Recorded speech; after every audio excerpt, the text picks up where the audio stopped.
Welcome, welcome. I'd like to start these nights nice and simple. Can we have a big round of applause for tonight, please?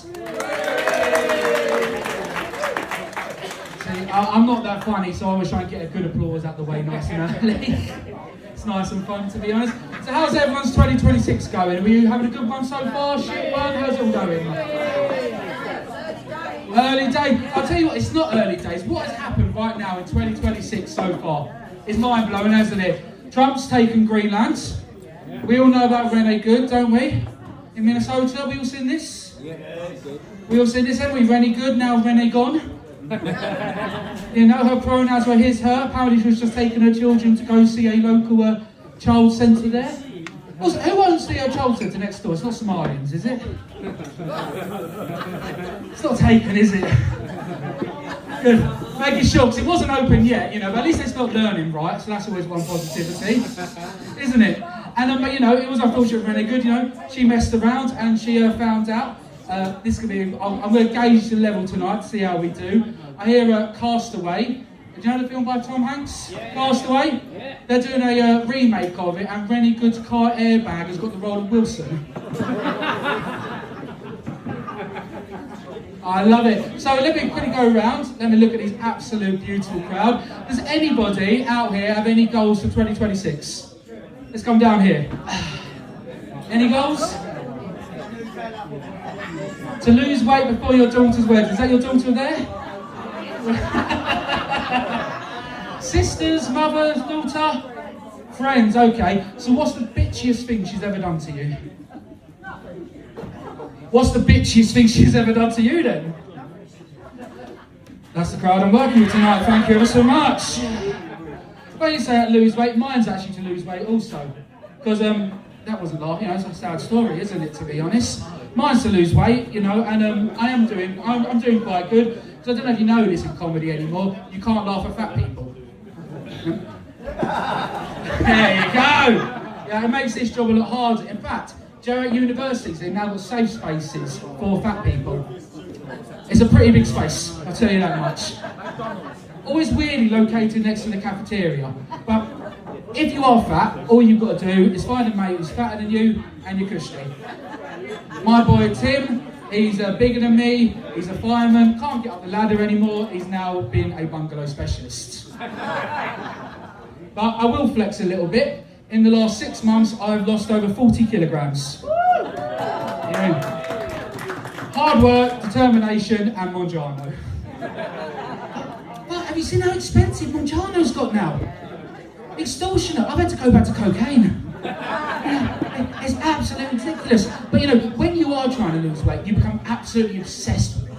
Absolutely obsessed. So you know, like, as soon as you wake up, you won't drink anything, you have your 3 cigarettes, sniff the coffee, go weigh yourself. Now, being a big guy, I am going to flex a little bit. Be impressed. I had sex 3 days ago. Thank you. And to be honest, like, I don't know if you know, being a big guy, doing the plank position, because that's all I do, I'm a bit of a sweat. I was like, oh, I'm going to go weigh myself. I put on a fucking kilo. There's no way that there was that much cum in my arse. I'll tell you that much for nothing.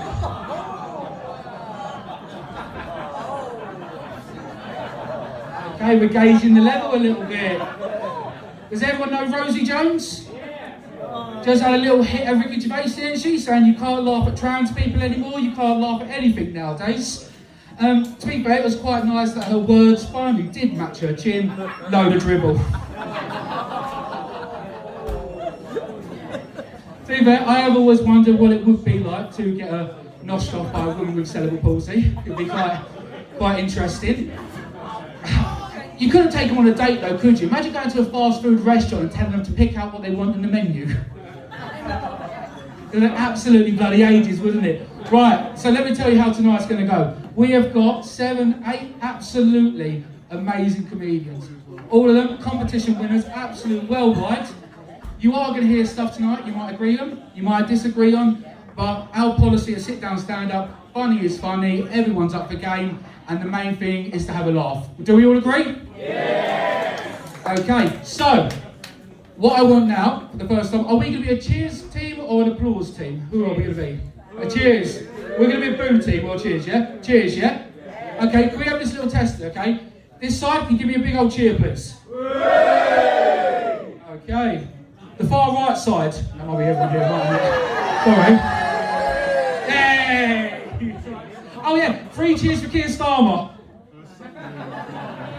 Good response. That's the audience I wanted. Well done. This side over here, can I get a round of cheers, please?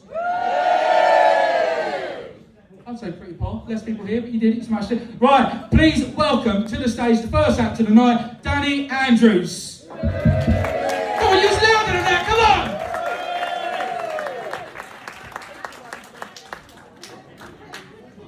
It's a nice feel-good opening, wasn't it? Yeah, no.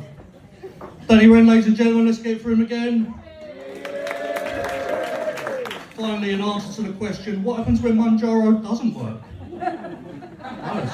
Are we in a good mood, Hayes? Yeah. Good shit, I'm in a pretty good mood. I just bought my own house. Yeah. And it's just dawned on me what a massive responsibility I've actually taken on. Oh. Not financially. The house is located directly in between the local church and the school. Which basically means I'm like the last line of defence against nonsense. Anyone here who's young who's thinking about getting your own gaff, don't. It's shit. You're skint all the time, everything's really expensive. I tried to have a charcuterie board the other week, it was just dairy triangles and a tin of spam. That's it. Anyone here with a girlfriend tonight? We got anyone young here with their girlfriend tonight? It's like a fucking waiting list of a mall here.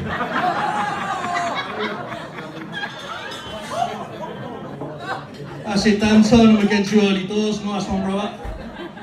There we go. Anyone with a girlfriend tonight? Give me a shout. Yeah, at the back. Fuck it, well, I can't do anything with you at the back, mate. So, what you'll find is with women, what they'll do, right? My girlfriend's bad for this especially. Sometimes they'll ask you a question which traps you. There's no correct answer. Right? My girlfriend done this. We was watching a film the other week, sitting on the sofa, and she looked at me and thought, he looks very happy, peaceful. I ain't having it. I can't have that. I'm going to have a row, actually. So I heard from my left ear, do you think she's pretty? Oh, Margot Robbie? Do I think Margot Robbie's pretty? No, babe, no, I don't. I think she's ugly, actually. Oh, you liar. What? No, I don't think she's pretty. No, of course not. She's better than me though, isn't she? You'd rather be with her. What? You think I'd rather be with multi-millionaire actress Margot Robbie than a barmaid from Romford? No, don't be stupid, babe. Don't be silly. But you don't say that because you're a good boyfriend, so you lie. I took her by the hand. I said to her, babe, you're much better than her. There's no one on this earth I'd rather be with than you. You are better than every celebrity. You are the love of my life. I love you so much. And a single tear rolled down her cheek. And a smile widened across my face as I thought to myself, fucking nailed it. But then, more tears rolled down her cheek, and more. And I thought, oh no, you haven't nailed this. She's upset, you've messed this up somehow. I said to her, babe, what's wrong? She goes, I just don't know how you can lie to my face like that. Just look me in the eye and lie to me. She's obviously pretty, she's one of the most beautiful women in the world. You're allowed to say she's pretty, I'd have been fine with it. I just wish you were secure enough in our relationship to tell me the truth. I thought, oh boy. I said, right, look, I personally don't find her attractive at all, but I can see how some men might say she's conventionally attractive. And she said, fucking shag her then, you cunt. Arsehole, my mum was right about you. Why is her mum only right about me when I'm being a dickhead? It's never anything good when her mum's right about me. You know it's never, oh Danny, you're so kind, caring, intelligent, witty, charming, handsome, charismatic. You're a great comedian with a massive cock. My mum was right about you. It's never that, no, her mum's only right about me when I'm being, in her words, an oxygen thief. And that's it. It's alright for women though. Tom Hardy comes on that screen, you hear the noises that come out of her mouth. Just sitting there, can't even formulate words, just sitting there, grunting like a pug. Just sits there. We watch Legend, you know the film Legend? Tom Hardy plays the Cray twins, right? 2 Tom Hardys come on the screen the other day. We have a leather sofa, she just slid straight off.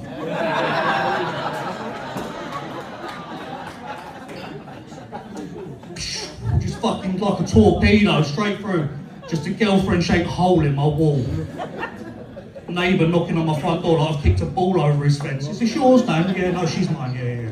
Sorry about that, Gary. Fucking unbelievable. Sits there, on the phone to her mates next to me. Oh, he's so fit. Oh, he's so fit. I'd ride his face like a jockey with Parkinson's.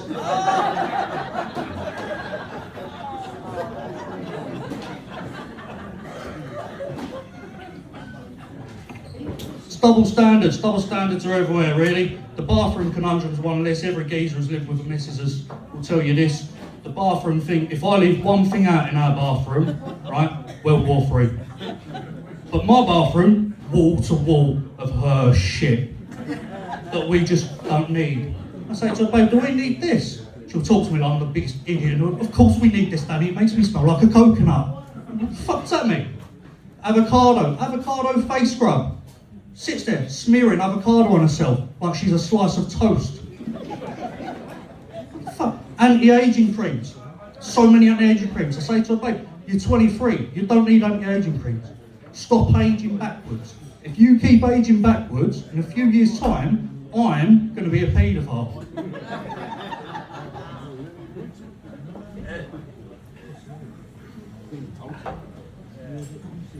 Absolute no, mate. She said to me the other day, she went, what are your top 3 celebrity crushes? I said, I don't have any. She said, oh, you lie. I said, don't start this again. Don't start with me. I said, why would I have any? You're better than every celebrity put together. She said, well, mine's Usher, Neo, and Idris Elba.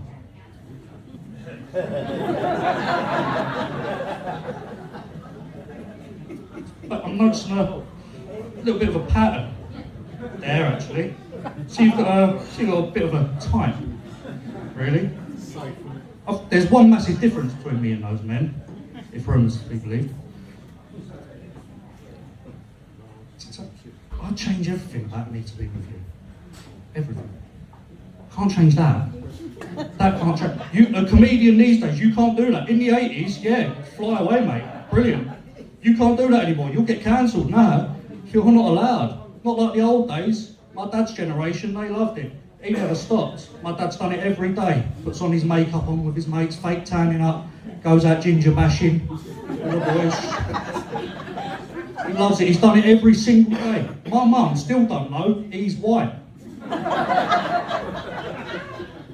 She had a shock when I was born. She thinks I'm albino. He's one of them blokes, very old school. He's very old-fashioned, racist. He's racist, right? Very racist. And I don't really subscribe to that. I don't think that's good. I don't like that sort of thing. I don't judge you and your Britishness based on where you're from. I'll judge you and your Britishness based on what you do and how you act, right? For example, how good are you at slagging people off? Because that's what we're good at. He'll sit there, topless, big fat bald geezer, eating biscuits on the sofa, watching football, crumbs not hitting the floor, just falling, getting caught by his belly, nature's bib, right? And then confidently point at the telly, at a footballer, a Premier League athlete, and go, lazy bastard.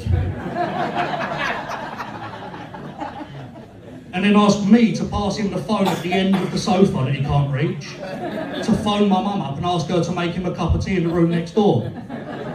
Can't fucking write it, can you? It's unbelievable. Another British thing I'll judge you on, how many pints have you ever stolen from the pub? How many pint glasses do you have? If the answer's less than 4, fucking deport you. I'd get you off, mate. You'd be gone. How many times have you woken up with a hangover next to a half-eaten, open kebab? If it's more than 2, crack on. I don't care if your name's Sanjay Prakash from India. If you've done that more than twice, come in, mate. Get on board. You're on the firm, son. He loves that. He's one of them. He's a big GB News man, my dad. He loves GB News. What we like here with, yeah, just one woman ashamedly going, yeah, I like GB News. Yeah. He loves big GB News. I see on the news earlier, Russia are having a pop at us again, aren't they? Russia do this sort of, this happens once every year or 2. Russia will have a go. And what happens is America annoy them, and then they go, oh yeah, America, oh yeah, we'll show you. You know what we're going to do? We're going to bomb England. What? What the fuck did we do?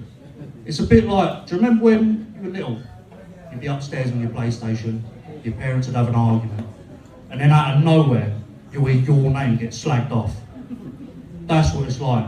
We're upstairs, you'll be upstairs on your PlayStation, your mum will be having a go at your dad for not doing dishes. Going, what? You don't help around the house? And then you hear, and that lazy prick on his computer all day, what the fuck did I do? And that's the situation now with Russia, us and America. You've got Putin coming in the house, having a go at Donald for not helping with the dishes. Putin's going, Donald, right, the accents are a work in progress, alright? Don't fucking judge the accents. Shut up. He's going, Donald, you haven't done the dishes. Fuck off, it's fine. Donald's there, going, yeah, all right. Donald's there going, I do the dishes, I do all the dishes, I do so many dishes. Ask anyone, they're saying, wow, that guy, he does so many dishes. And then the Chinese president walks in and he says, no, we're not doing that one. Oh, no, shut up. Who laughed? Get them out, racist, put the lights on, get them out. Had enough. And that's sort of, the Britishness now, we're sort of falling apart, we're losing our identity, aren't we? I put it down to the justice system. I think that's where it starts. Might be controversial. I think we're too soft on criminals in this country. Yeah, alright, it's not a fucking rally, love, calm yourself down. Put the pitchfork away, fuck me. Yeah, I think we are, yeah, fucking right, hang them all, string them up, alright. I think we're too soft on criminals, bit controversial maybe. I'd like to bring back the death penalty. That's why I'd like to fucking at the back there, ready to jump on anyone. Yeah, kill them all, cunts. I'd like to bring back death penalty. Certain crimes are just too far, I think. Certain types of people shouldn't be allowed to walk the streets. Some things, some people. Look, it'll be easy if I give you a list. I've got a list, right? I've got a list of people I'd legally have killed. So for the next 5 minutes, that's what we're doing. Fucking get on board now. It's happening. The first 3 are things you sort of expect. When you say death penalty crimes, the big 3, yeah, that you think of immediately. So 1, 2, 3, paedophiles, cyclists, rapists.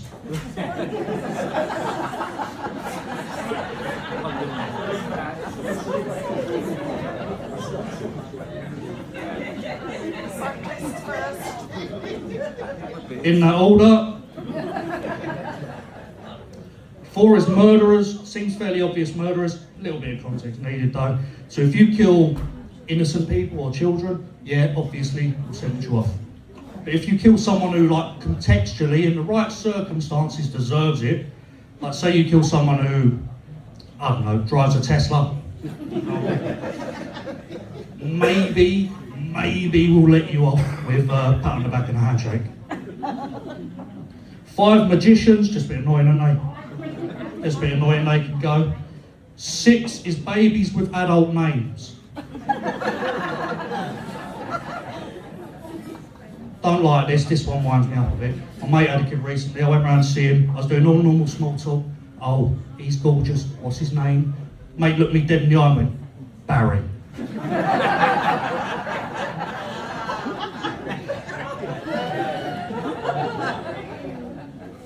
As if Barry's an acceptable answer to that question ever. Like, I've come here to meet a baby, not a 40-year-old plasterer. It's 10 a.m, why is he in his crib? He should be on site. The foreman's gonna kill him, he's late for work. Get that dummy out his mouth, he's like a fag on the go and a fucking pencil behind his ear. Fucking Barry, little bit of education for you, right? No baby, Google it if you want, it's true. No baby has ever been called Barry. Not one. Every Barry you know was made in a lab at 36, designed to go out and overcharge for plumbing jobs. That's what they're for. It's Barry, John, Keith, the Holy Trinity. While we're on the subject of parents, I'm going to go on a little rant actually. Fuck the list for a minute. Another thing parents do that annoys me, really winds me up. You hear this a lot. Parents have a phrase they like about their kids. They'll say, oh, he's so crazy. Oh, that little boy, he's so crazy. That kid's so crazy. I often think, is he crazy? Is he like actually crazy? So I know some crazy people. I know a geezer, when he needs a new pair of shoes, instead of just going Foot Locker or online or something, on a Friday during prayer time, he'll go to the local mosque and just nick the things back. Just fucking steal the cleanest. He's got so many sandals. He's got sandals. You see him when we go on holiday, he's all smug packing his suitcase. Oh, no sandals, lads. Do you want to borrow some? Fucking joke, mate. Oh, our little boy's so crazy. He's so crazy. He's crazy. What's he done to be crazy?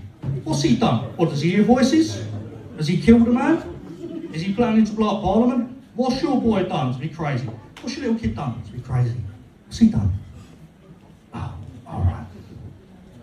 He's done a roly-poly in the living room, has he? Oh, a forwards and backwards one. We'll put him in a fucking straitjacket then. He's mental. What's that? Little Tommy's just done a jump kick against the wall? That's nothing. My mate Dino once burned a £20 note because someone bet him a tenner that he wouldn't.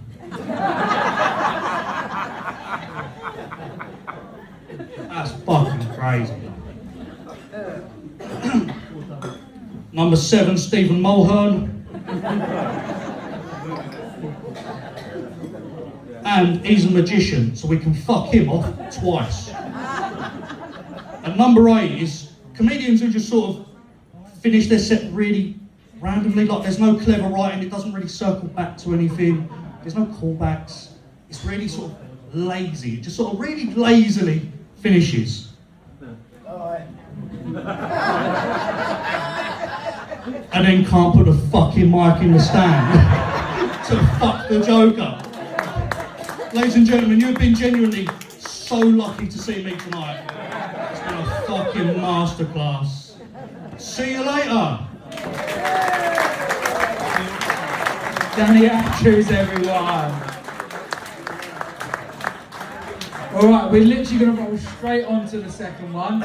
Absolute amazing comedian. Quite lucky to have him here tonight. Everyone, let's keep the momentum going. Please give a big round of applause to your next comedian, Adam Cleveland.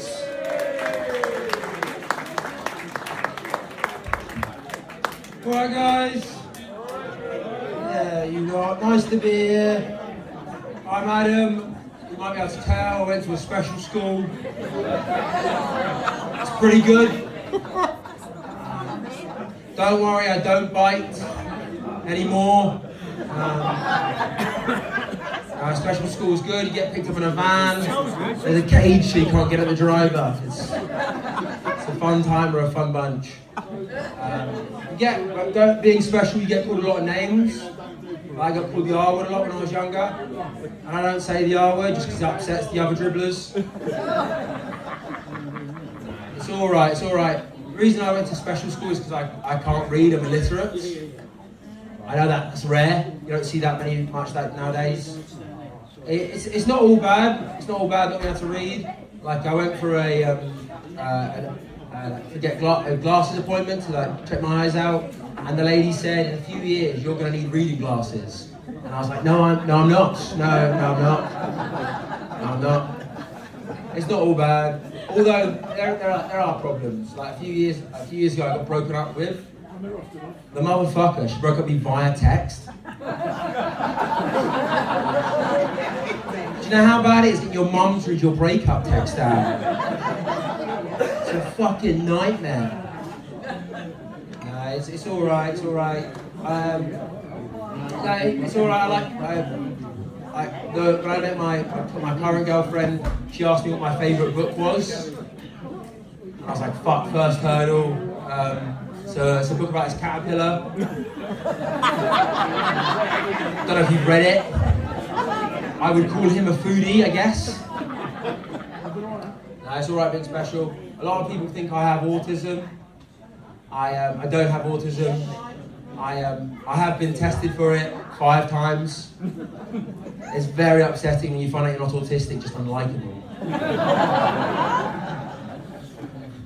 It's alright, it's alright.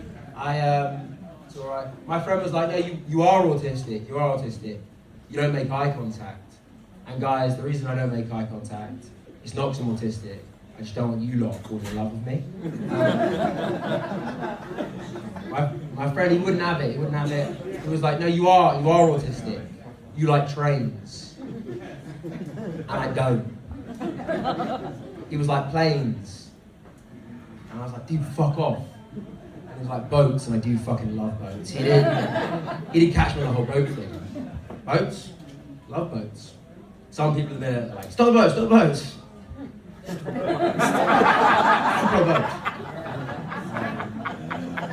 It's alright. I'm scared I look special. Because like a few days ago, a policeman came up to me and he was like, excuse me buddy, do you know how to get home?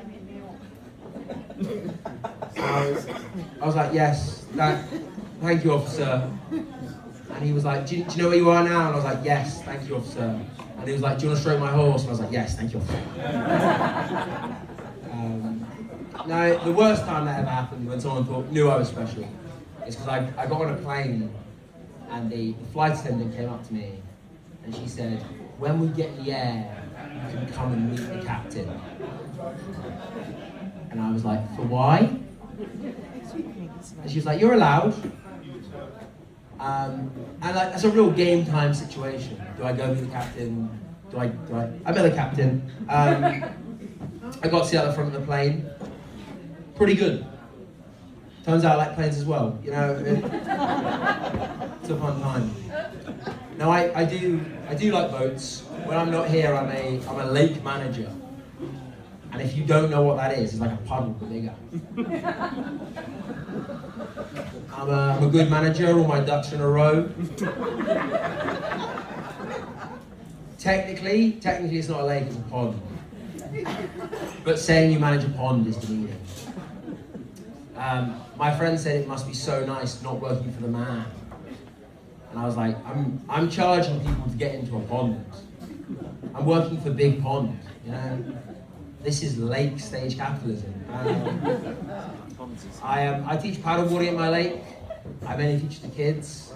I like teaching it, although at the minute, a thing keeps happening where the parent comes up to me afterwards and they say, oh, my kid had such a good time. I'm like, oh, that's so nice to hear.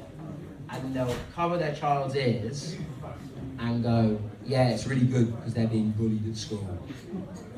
And I never know what to say when a child's being bullied. When a parent tells me a child's being bullied at school. I know what to do. I have to act surprised.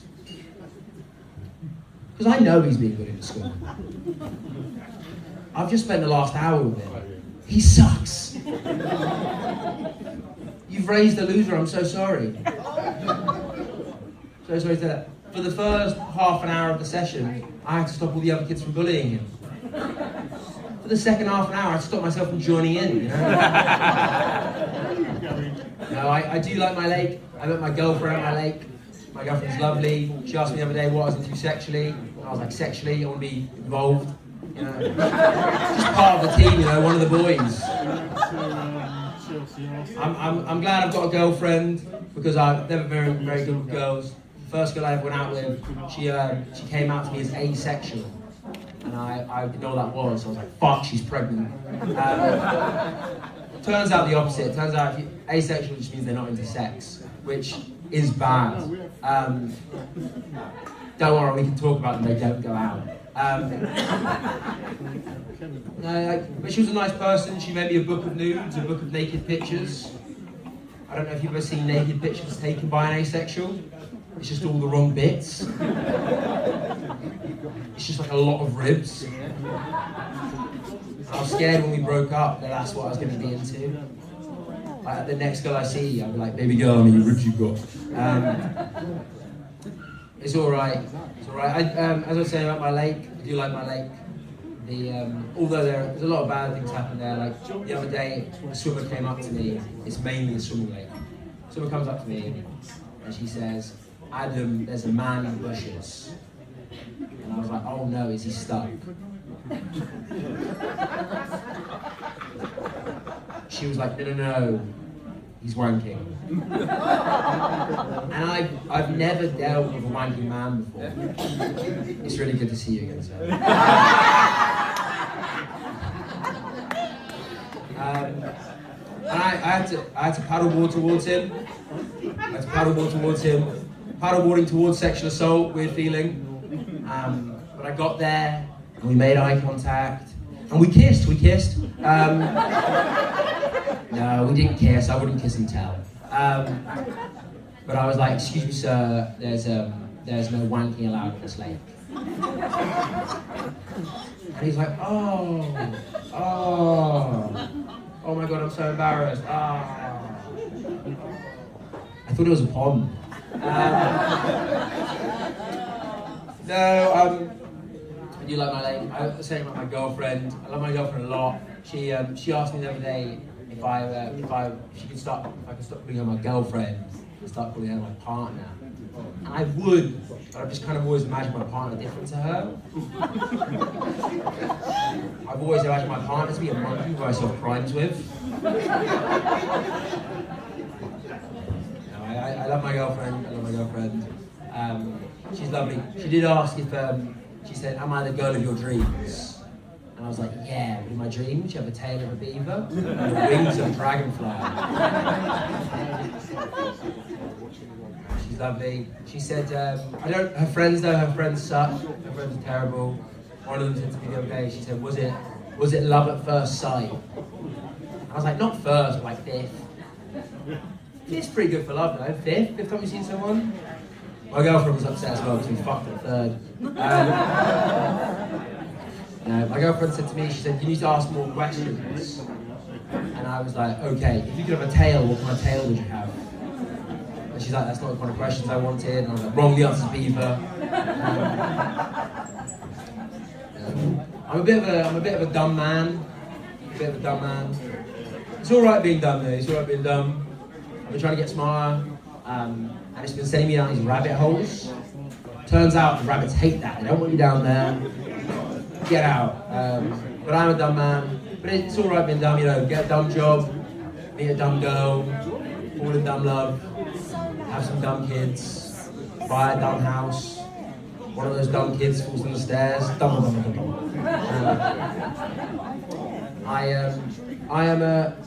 I've got an American friend. I was with my American friend the other day. We walked past this memorial bench. I started explaining it to him. I was like, this is a memorial bench. We put these down for dead people. He was like, yeah, I know. We have these in America. And I was like, well, your schools must be littered with them. You must be scrambling over benches trying to get to maths. Like, how dare you? It's math, not maths. One of my new friends told me recently they've started taking antidepressants, which I think is rude. But I didn't know what antidepressants were. They were like, they're drugs to make you not sad. And I was like, so happy. And they were like, no, just not sad. And I was like, well, you should try drugs. I don't know if you've been around drugs before. Am I going to try this? Okay, my friends, the reason they're taking antidepressants is because they've had suicidal thoughts. And guys, I think if you've ever thought about suicide, don't. If you've ever thought about suicide, don't. But if you ever thought about it, don't. Alan says no. If you ever thought about it, don't. But if you've never thought about suicide, think about it. I think you're the reason we're thinking about it. On that note, I'm going to go. Thank you much. So,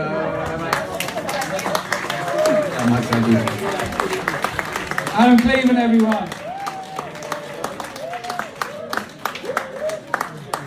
Right, we're going to take a real quick 10-15 minute break. Got a lot more comedians. Go up, grab a drink, have a fag, cigarette type, sorry. And yeah, we're back in about 10-15 minutes, everyone.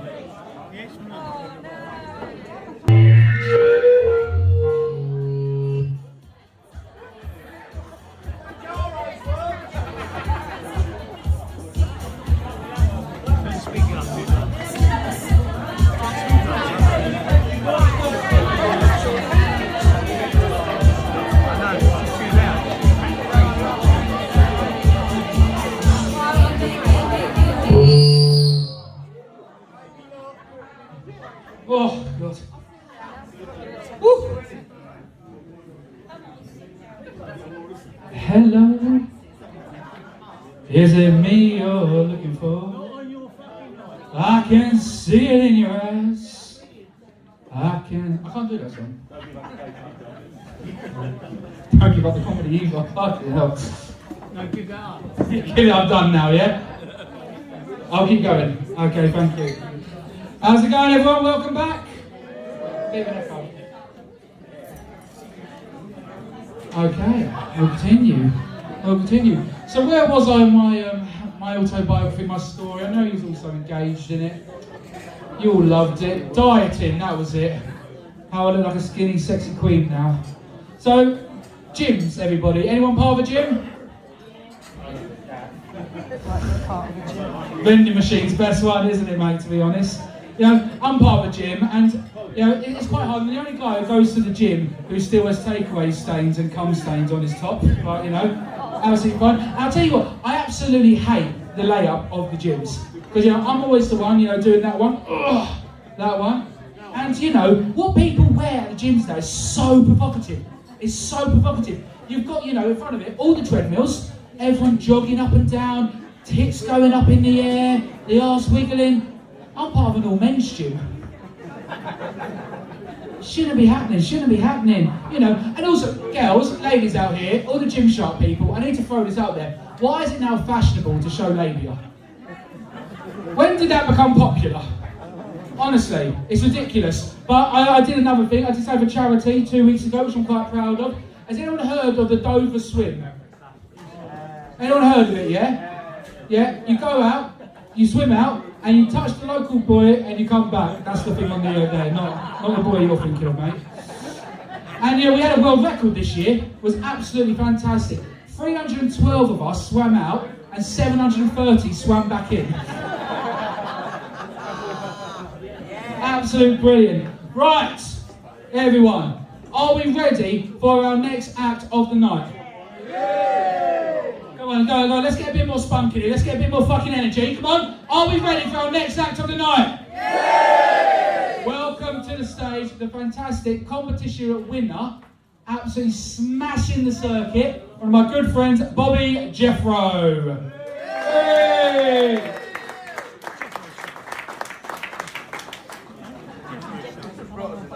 Hello, what's going on? Hey! Yo, it's nice to see so many white people here, man. Yeah, I'm from Bradford. I thought you guys were, you know, extinct. Yeah. Yes, I know what you're thinking. I'm indeed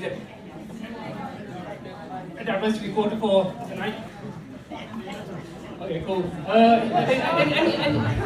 Any sort of Eminem in the room?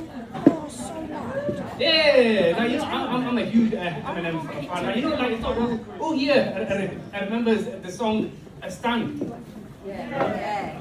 A classic, right? A classic. I'm, in fact, such a huge Stan. I'm what you call alpaki Stan.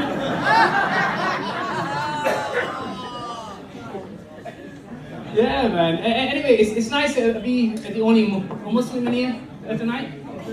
I'll come in peace. However, you know, if I bomb, I'll be leaving pieces. Yeah, man. Guys, I'm not sure if you noticed by now, but I've got a bit of accent.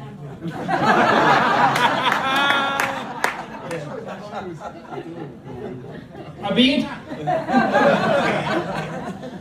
and a stammer as well. You know what? It's quite interesting having a stammer. I've had it my whole life. But there's one thing I still don't understand about it. That is, I talk slow, but I come fast.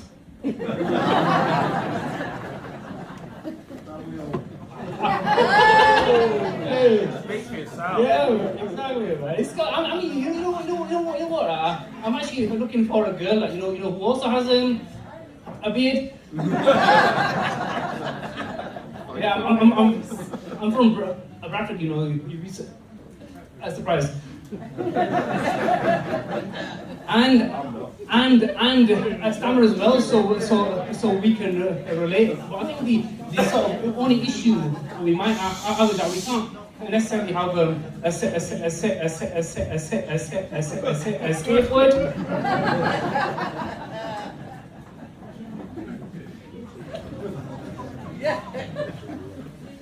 Yeah, man, guys, you know what? I actually suffer from a lot of blocks. I mean, I freeze. Now, I like to explain the face I make when I have a block. I refer to it as a cum face. You know what I mean? You know the face you make when you. Yeah, man, guys, you know what? A true story. I used to actually work in retail, right? And I remember one time I was serving a customer, and I had an awful block. And the customer was like, "Are you alright? Are you okay?" And I was just there like,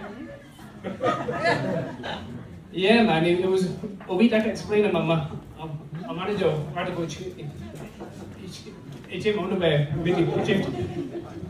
yeah, and then guys, you know what? So after that, I actually worked in the call center.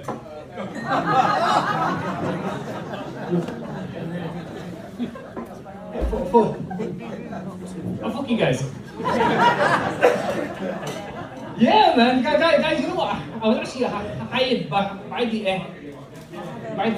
NHS to improve call waiting times. Yeah, man. You know what? My actual dream job is to be an emergency responder. Yeah, I can just imagine, like some Karen in England, like, hello, it's an emergency. My husband's having a heart attack, and I'm just there like.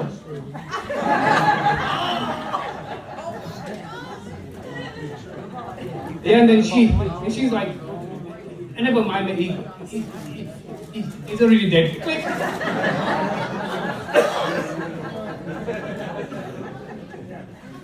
Yeah, man. So anyway, obviously, I know what you're thinking. A stammering guy from Bradford. No, I'm not. A Gareth Gates tribute act. And neither am I mushy from educated Yorkshire.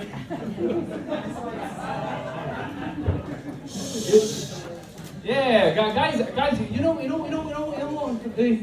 what? Just ignore everything that I've just said. This isn't even a stammer. This a signal. I think you just really ball. Yeah, but anyway, guys, you know what? I was gonna ask you, like, have you guys ever heard of the game Would You Rather? Yeah. I bet you have, you kinky bastards. It's like, you know what? Especially when white people play that shit, it's the most crazy shit you ever hear in your life. It's like, would you rather suck off Donald Trump or lick a peanut butter off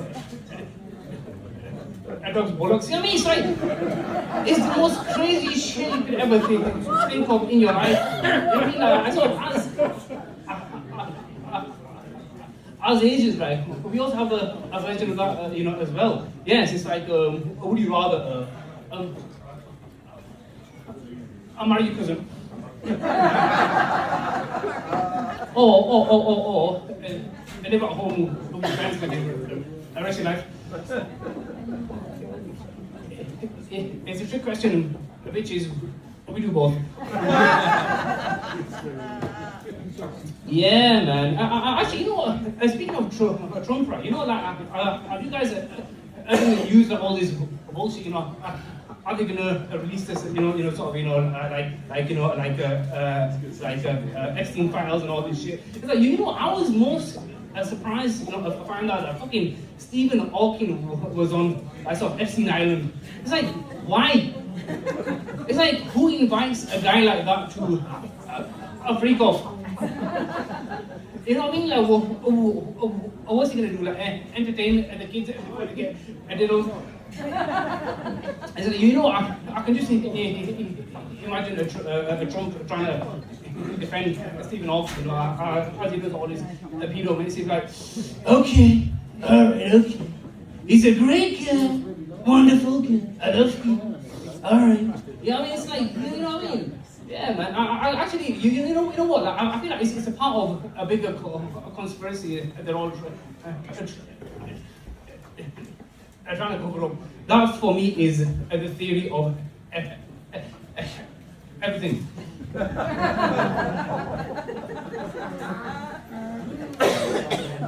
Yeah, man. Guys, you know what? I'm honestly, white people, I'm just gonna ask you a question. What's going on, man? Like, why is none of y'all washing your asses around here?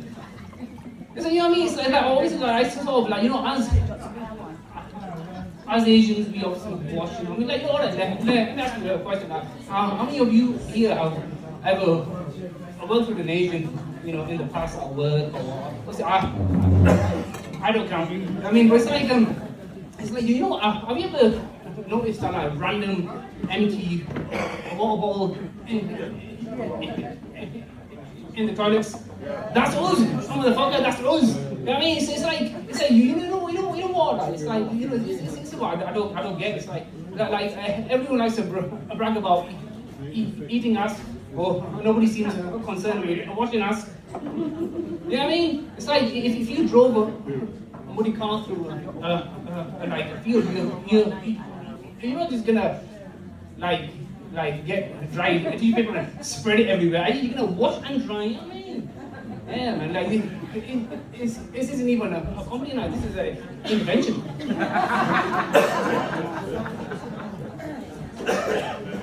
Yeah, man. And anyway, guys. Obviously, like, yeah, it's quite interesting. Obviously, as I said, having a stammer, like, it's quite interesting when you have any type of disability, right? Because people always try and relate to you. You know what I mean? They like, I had a mate come up to me the other day. He was like, mate, have you seen the King's Speech? I mean, obviously, he didn't say it like that because that would be mean. You know what I mean? It's like, yeah, man. Also, any fans of cricket, like, in the room? You guys look like a cricket crowd. You know what? Like, who here has sort of heard of the England cricketer legend? Ben Stokes, a legend, right? You know what I mean? Like obviously, as Asians, we're absolutely fascinated with Ben Stokes. Not because of sort of everything he's accomplished in cricket, because sort of his name sounds like a really famous Punjabi swear word, which is a bencho. You know what I mean? It's like sort of every time sort of England a team play these guys are so nice. They calling me Ben Stokes. No? Oh, cool. Yeah, but anyway, guys, to make a short story long, yeah. I was having a conversation with one of my mates the other day. For context, it was white. I think he still is. And I remember I had an awful blocker, and he was like, EMA, you know, to help you with your stammer is if you talk like a pocket pig.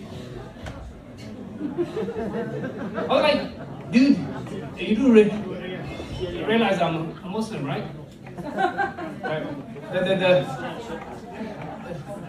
And that's all, folks. Thank you. Cheers. Bobby Jethro, ladies and gentlemen. And I got told before we started that there was someone's birthday today, 70th, Gary? Oh, don't fucking lie, he's 80. Come on. Ridiculous, isn't it? I mean, can I ask a question before I go? Is anyone a twin out there? Got one twin? Yes. Are you the loved one or the unloved one? Do you know how you know that? Do you know, truly? I figured this out 5 years ago. When you're the afterthought on your own birthday song. I am a twin. He is a doctor in Scotland. I am me here. So, it's always hard, especially, one being the afterthought. Never in my life have I ever blown out my own candles. I know, I'm the prick who has to light them for my twin. I like chocolate cake, obviously. He likes angel cake. Have we ever had chocolate cake? Have we fucked?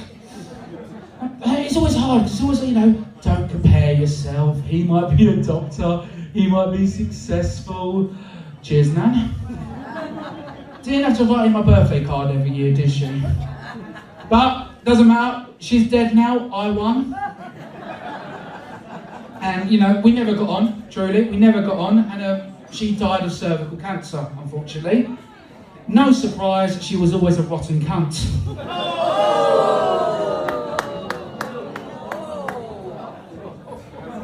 Let that one stoop. Does anyone work for the NHS out there?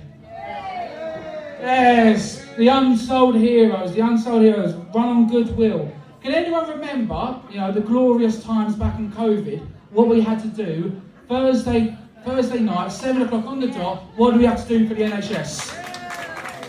Exactly, give them an applause. I always remember seeing my twin, 6:58, looking down the road, 6:58, seeing him limber up, ready to jog back from a jog to ominous applause to all the neighbours. We lived down a cul-de-sac and the cunt did 12 fucking laps. Anyone single out there? Oh, when we all doing well, when we all shacking up? Myself, I am single, and do you always remember, I'm getting heckled by a fucking baby. What? Might be mine, who knows? No, I just looked at the mum, it's definitely not mine. I always remember, you always think of the one who got away. To me, it was Susie. When I was 21 years old, I lived in Malaysia. And I don't know if you know this about a Muslim country. Oh shit, I actually remember the news yesterday. A girl called Lucy Hassett got arrested for stealing poppers into Saudi Arabia. Which is quite weird, because there's no gay people in Saudi Arabia, is there? A lot of rainbows like to jump off buildings, but no gay people apparently. And out there, I was classified as an infidel. So, I wasn't allowed to meet Susie's parents, wasn't allowed to call her, wasn't allowed to hold her hand. Couldn't drink together. If I got caught with Susie behind closed doors, I'd either been arrested or forced to marry her. Luckily, I always fucked her with the door open. And I always remember, because I'm not gonna lie, look, I'm overweight, all that crap, but I've got one privilege, one being white, two having blue eyes. And so I did quite well out there. And my boy Aki was like, damn, Hello? I'm gonna keep looking. Good.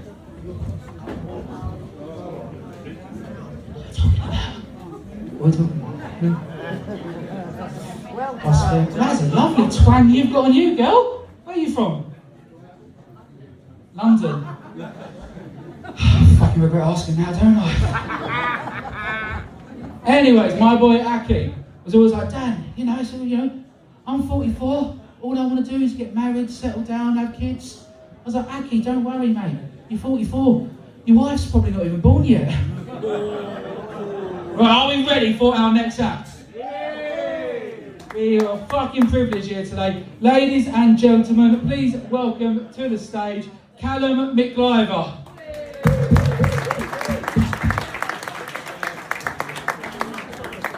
Oh, what's up, guys? Everyone good? Excellent. Never done a conservative club before. Is that, you guys are like conservative members? Is that how it works? We got some reform voters here. Let's go, family. Let's go. So I got black jokes and gay jokes. We call it that? Is that what we got any gay people in? Alrighty. Just got their own table at the back. That's cool, man. Guys, I came out. I thought I was looking shit hot today. Till someone said I look like I defend Tim Westwood. That's a bit of a violation. We all know Tim Westwood. This is actually the uniform for Universal Credit. It's a conservative club. I don't feel like there's many of you in here. Any of my brothers or sisters in Universal Credit here tonight? Thank you so much. Thank you so much. Makes me feel at home, honestly. But guys, being on Universal Credit, it makes it hard to date. Yeah, you get like £400 a month. Can't do much with that. Yeah, so it's been knocking my confidence, ladies and gents. Yeah, so I've been trying to lift it up. So I've been trying to chat up my work coach at the job centre. You're right to laugh, but you got to have balls of steel to do it. There's no less of a power move than trying to chat up someone that has all your finances on their screen. Fact. So after 6 months taking taxpayer money, I said Siobhan, and she's got an old name, so I feel like she's got good parents. You know what I mean? So I said, Siobhan, you reckon we could go out for a drink or something like that? She says, Callum, I know your finances. How are you going to take me out? Hit me right in the gut. Because I tell you, ego, terrible thing. I was about to get myself investigated. I said, Siobhan, you think this is the only way I make money? I sell drugs, lady. Please. But guys, despite that, my love life is going from bad to worse. I broke up with my girlfriend a couple of months ago. That's right. Hey, listen, it's fine. She was from Saudi Arabia. Alright, cool. That usually gets a standing ovation. Listen, I'm a council estate guy. Dating a Saudi. That's a big deal. That was a fun Christmas dinner, I tell you, man. Honestly.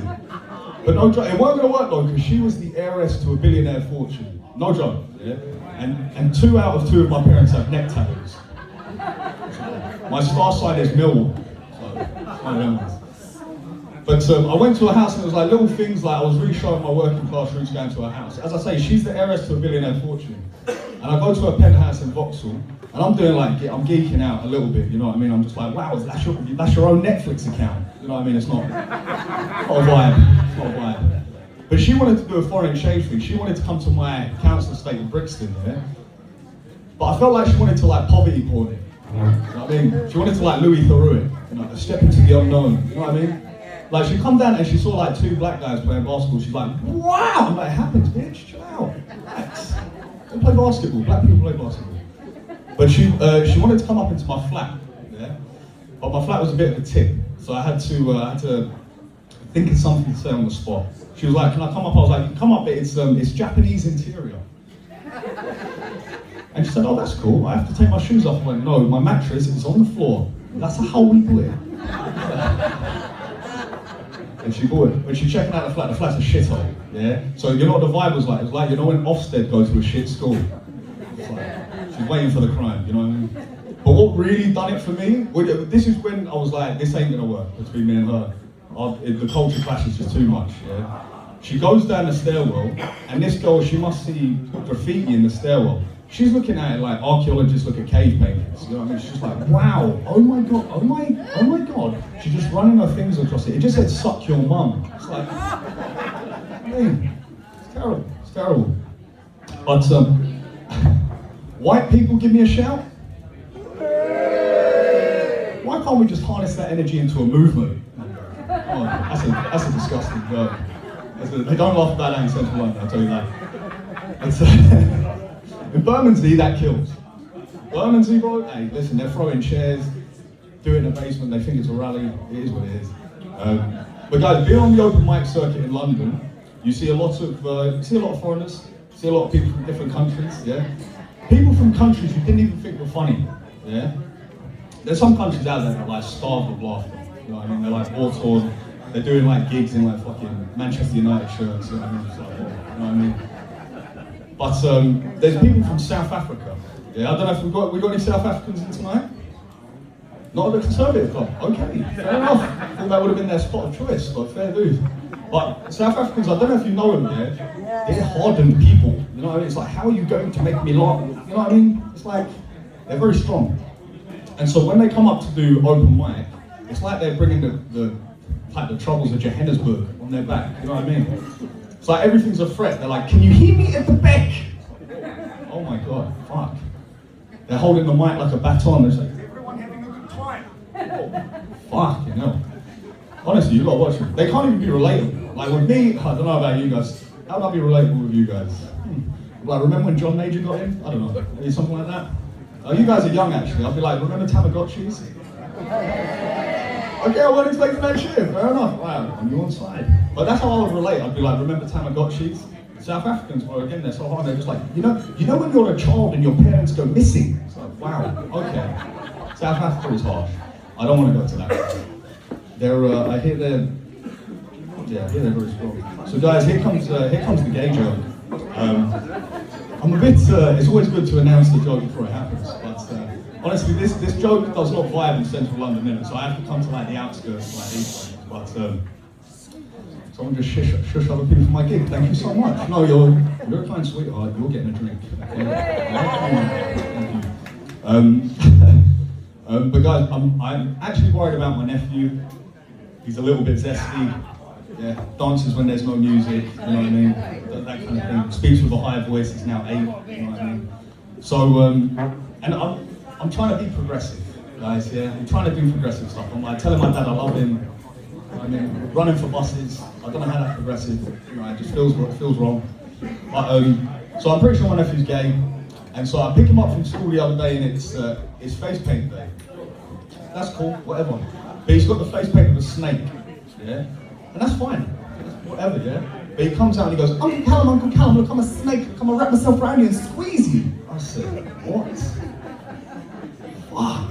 And I'm uncle, yeah?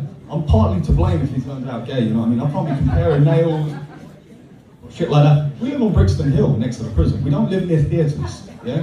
There's no reason we should be acting like that. And so in that moment, Hayes, in that moment, Consevative club, I had to think of something right there. What do? I have to change the timeline. Do I let my nephew become gay? Guys, Hayes, I ask you, do you let your nephew become gay?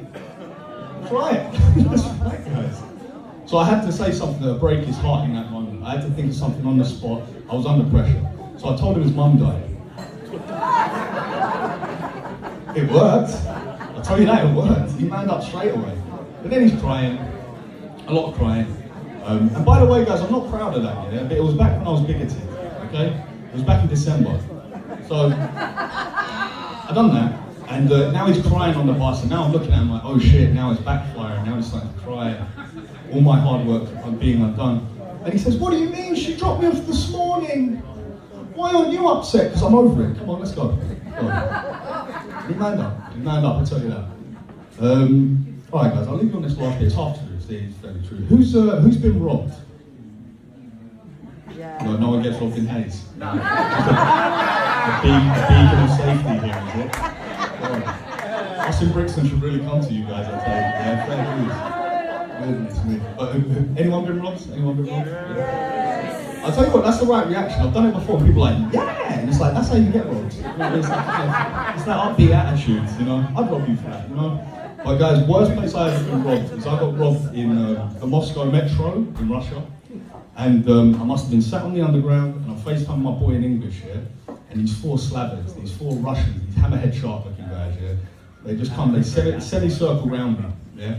And they go, what you do here, you English? I hear English, you bitch. What? Oh my God. And guys, you think getting robbed in Peckham or Brixton's bad, yeah? You ever been robbed by someone wearing tracky bottoms and tuxedo shoes? A Dynamo Kiev shirt and leather gloves. It's like, what's going on? What's going on here? Yeah? And so they go, and so then it starts escalating, yeah? Then they start taking the knives out, yeah? But the knives have like sellotape around the handles, But obviously I'm trying to de-escalate it, so I'm like, wow, did you make that yourself? Oh, wee! Is that your name carved in the side? You're creative, I can see that. They're not trying to hear it, they give me one Russian slap, straight across the face, yeah? Bro, you ever been in so much pain, you've done the call to prayer, you're like, oh. Anyone who lives next to a mosque knows that feeling. But so they're like, shut up, you English bitch, what you doing? You like football, you think English, you think you like hooligan, what football team you support? I don't know, Russia, football's a big thing. So I tell them, Millwall, yeah? That's my team, I'm from South London, yeah? But obviously, you know Millwall have like a reputation throughout the world of being like a racist team. So these Russians saw a friend in me. Immediately bridge built, yeah? And so they were like, Millwall, we've only read about you in books. Cool, no worries. I'll stay on their good side, yeah? But now they've taken me under the wing, but now I'm still a bit scared because these guys are like, they sniff glue off the street. They give you like the vibe like things can change quick, you know what I mean? And so they go, so English, so you like Moscow, what you think? I'm like, yeah man, really, really cool, really enjoying it. He goes, brother, you're like a big guy, you go to the gym? I'm like, not as much as you man, yeah, but yeah, try my best, anything not to get stabbed, yeah? And then he goes, brother, you support Millwall, you beat up black people? I'm like, all the time. All the time. Read me like a book, yes. But now they've really taken over. Now they're dropping the slurs, yeah? And in Russia, that shit runs. Police officers say it while shaking your hand, you know what I mean? It's that kind of a place. They start dropping the N-word. And in Eastern Europe, that's a hard R, yeah? Sounds like Microsoft rebooting. It's like, strong, super strong. You said it in your head, that's crazy, that's crazy. But I come back and I told my Somali friend this whole story, expecting, he's trying to garner sympathy, yeah? And he said, so out that whole story, he goes, so bro, you let them say the N-word in front of you, you didn't even confront them. I said, confront them? I said it as well, I was scared, bro, terrified. Guys, I think that's been my time. Can we give it up for the man Danny? You guys have been awesome, they reformed, coming up soon. Callum, ladies and gentlemen. Cal, real quick, I heard that at job centres they have posters where it's basically like you can earn money for doing sperm donations. Of all the places you're going to try and find people's sperm, why would you do it at a job centre? You need the money. Who's looking tired, cuz? Oh, is anyone married out there? Move on to the next bit. Who's married? Let me see. Okay, let's go. What's the secret? For all the single people out there, what's the secret to a happy marriage? Oh wait, you don't actually look happy. 1 second. What's the secret? Compromise. Turn his hearing aids off. And for yourself, what's your fun? You can share some love now. What's your favourite thing about your wife? He's just said his hearing aids are off.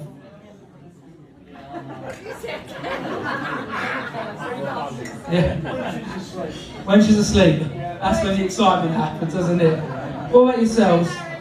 Who's married? You're married, okay. What's the best thing about being married? I work away. He works away.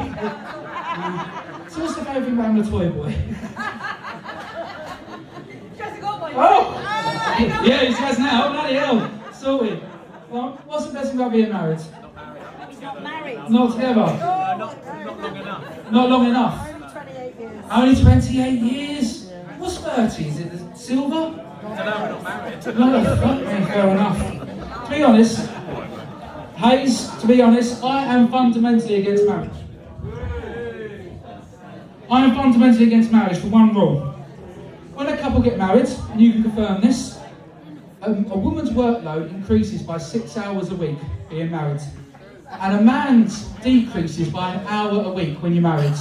Is that true? That is why I am fundamentally against gay marriage. They have more time in the day, it's not fair. I did that joke in Soho when this gay guy got up and he stormed out, or he flared out. And I said the word 5 times, I'll say it again, and he called me a cunt. Honestly, it didn't bother me though, he knows nothing about them. If he called me a dick, I might have taken it personally. Right, are we ready for our next act, everyone? Right, let's get a bit more life in the room, everyone. Are we ready for our next act? Welcome to the stage, ladies and gentlemen, Laura Shardland.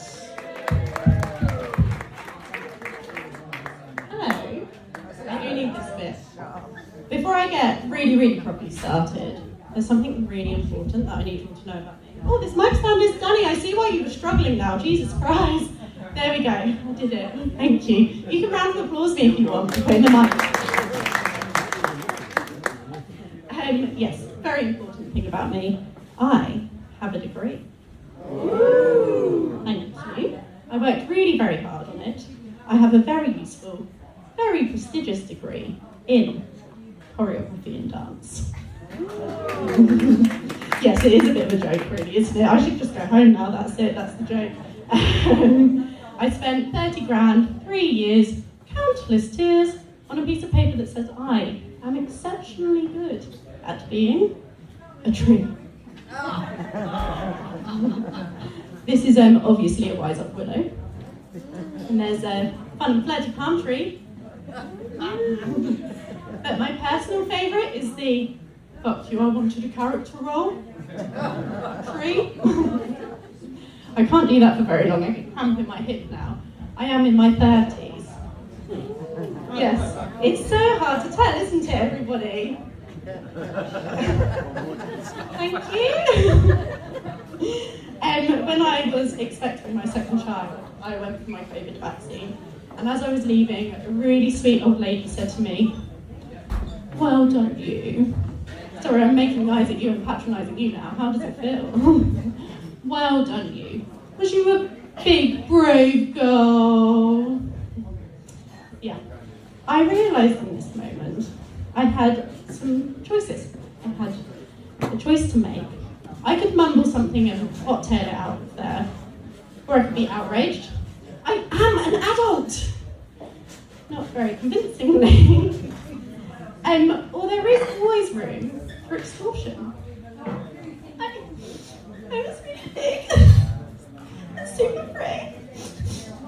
I think £10 might help.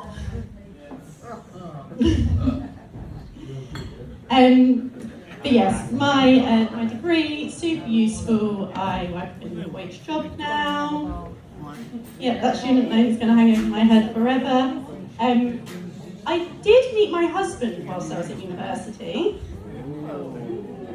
Yeah, jury's out on that one. Are there? I feel like there's a lot of husbands in the room tonight. Is there a lot of husbands in the room tonight? Yeah? I'm just going to come over here for a minute. Sorry, you made eye contact and responded. What's your name? Steve. Hi, Steve. I don't know if you would agree with me, Steve, but husbands quite often have quite a bad reputation. Poor old husbands, hey? Oh, how will they cope? But Steve, what would you say you've done that gives husbands a bad rep? Breathing. Yeah, breathing, a bit loud, a bit annoying.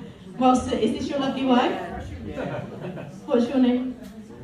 Christine. Does he do it right when you're trying to enjoy the TV, watch EastEnders? Is EastEnders still going? Yeah. No, yeah, just right there, right in your ear. But I don't want you all to think I'm some super bitter husband hater. But I will tell you something my husband did, and then you can all let me know what you think. We have a gap above our fridge where we keep our tea towels. Most people would take a tea towel, fold it, stack it, take a tea towel, fold it, stack it, take a tea towel, fold it, stack it. You're with me? That's quite a normal behaviour, isn't it? Not the man I married. The man I married took a tea towel, and then he took another tea towel, and then he took another tea towel, and he folded those tea towels into one big monster thing and shoved that above the fridge. Strange behaviour. Yeah, you think that's perfectly normal behaviour? Okay. Is your wife okay? No. So when I then went to take the top tea towel, obviously I didn't just bring out one tea towel, I let off a fucking tea towel grenade. The kids are whinging, I'm in the middle of cooking dinner, the dog's barking, there's a tea towel on fire on the hob. It's fucking chaos everywhere because some moron can't fold and stack some tea towels. He did also have sex with a bunch of other women. But this tea towel thing, right? That's a real issue. But yes, I do consider myself single now. I've downgraded him from husband to man I live and co-parent our children with, which means I get to be on the dating apps for the first time ever. Thank you. It's very rock and roll. My life is getting so exciting. The other night, I took to bed with me 3 different cups of tea. But why 3 different ones, I hear you will ask? Well, I'm a good hostess, and my friends have different tastes. That was a threesome joke. No, I'm kidding. I consider myself pansexual, which means I don't really mind whether you have a dick, had a dick, or want a dick, as long as you aren't a dick. So there's lots of options. So I had some hinge admin to do. So I took myself up to bed, settled myself in for the evening, and needed a cup of tea. Obviously, being British, it's got to be an English breakfast. Has to be Yorkshire. Yes, thank you. Some normal human beings in the room. If someone gives me Tetley, I presume you probably want me to kill myself. And I'm really pleased to announce, I'm currently not in that headspace. Thank you. Oh, we're all celebrating my wonderful mental health. Thanks, guys. And then obviously after the Yorkshire, I needed a bit of a downer to bring me back down, so I had a lovely chamomile and honey. You can call me Judy Garland. Somewhere over the rainbow. And the last cup of tea was honestly disappointing. Yeah, it was some licorice thing, but the format of this entire joke falls apart if I don't mention it. So there you go. I did date a girl for the first time a little while ago. Very exciting for me. Before we slept together though, she said to me, I have a confession. Okay. She says, I'm really selfish in bed. I found the one girl who fucks like a man. No, in the end she said to me, I just love giving head. And I was like, oh no. That sounds terrible. Whatever will I do? I am in one new relationship. I might have to end it though, to be honest. He's a bit intense, blowing up my phone all the time. Where are you? When are you coming back?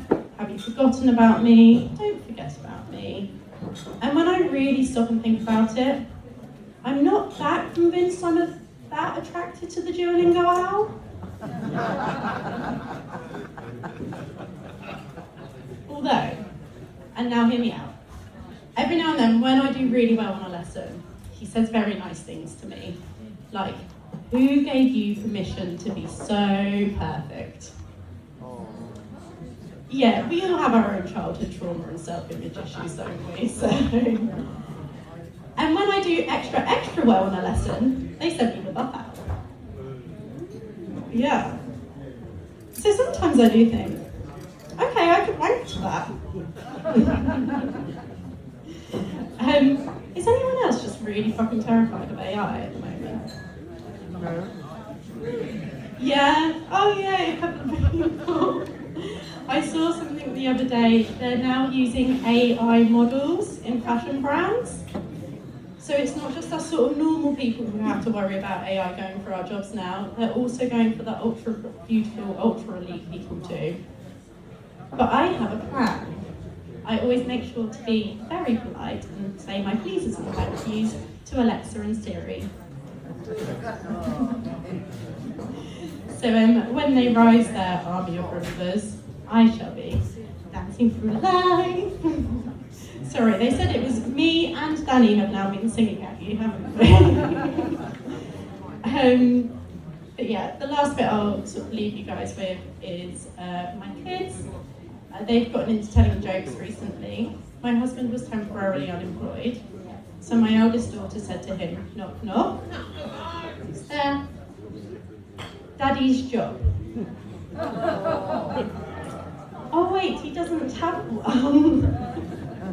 I really wish I could take credit for that, but that's a true story, and it was the 6-year-old.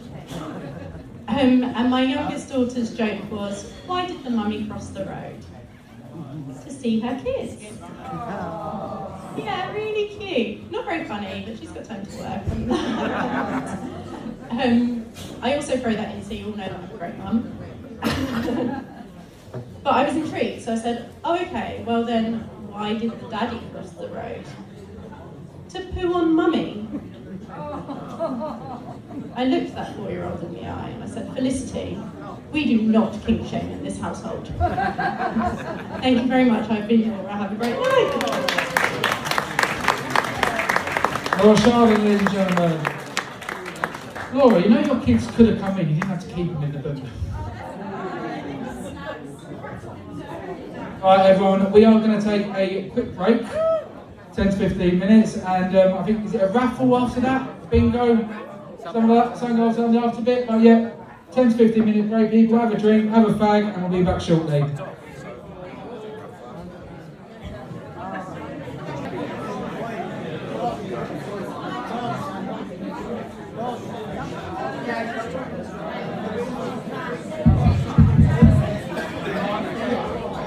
Welcome back everyone! How are we all doing so far tonight? We having a good night? Better being outside in the rain, isn't it? It's lovely here. Right, for this one we have 2 acts and they are both absolute killers. Absolute killers. So listen, I'm the equivalent of, the acts tonight have been absolute M&S, world class, finest beef, and I'm the cheap little Audi bag trying to hold it all together. I struggle, I survive, but they're the proper ones. So without further ado, I'm going to bring the next act onto the night. So please, everyone, give a massive round of applause for Pete Withers. Thank you, Dan. Cheers. How we doing? Hey! Serenity! I tell you what, right? I'll tell you a little bit about myself, right? I used to be a plumber before I did comedy, right? Now I am skinned. Absolutely fucking skinned. Is there any tradesmen in the audience? Oh, right, who we got? What we got? What do you do, fella? Sparky! You wanker! Fucking hate Sparkies as a plumber. Tell you what, you're the vermin of the sites, aren't you? The vermin. Yeah, you leave all your fucking droppings everywhere. Little blues, greens and browns, bits of white are everywhere. What else do you do, mate? Postman. Bit different. Wait, up the posters, though. Any other tradies in? Tree surgeon! Where's the tree surgeon? Hello mate, how you doing? How is it up there? Do you like being a tree surgeon? Oh, I'll do the fucking jokes, pal. Shut your fucking mouth. No, I used to be a plumber, right? And I fucking hated my job. That's why I give it up, right? Because, right, I'll tell you for why. Kids, right? I'll be working away, right? And then he'd come. What are you doing? Wait, hold on, mate. I'm getting there. Wait. Shh. I know you're a postman, but do the messages, yeah? Leave them for a minute, yeah? So what I'll be doing, I'll be working away, and then he'll come. What are you doing? What are you doing? I'll be like, I'm putting in the radiator, mate. His mum will come in and she'd go, leave the man alone, he's trying to get on with his work. I'd be like, no, he's alright. But after 10 minutes, I'd be, fuck off, you little shit. He's dropped half a packet of fucking Monster Munch in my tool bag, yeah? And she goes, oh, he's very inquisitive. I think he wants to be a tradesman. I says, he'll never make it. His name's Sebastian. Do you know what I mean? Brilliant. But yeah, I like, you know the tree surgeon, is that your missus over there? Yeah, does he do a thing? I'll tell you what, I don't know if it works with tree surgeons, right? But all tradesmen will do this. Does he do that? When you're in a car, does he say, see that tree? I fucking worked on that tree, I did. That house over there, see that big oak tree, yeah. Fucking me that was, wasn't it? Yeah. I do it all the time, didn't I? I can't help it. Is it annoying? Yeah. Do you want me to give you a little bit of advice here?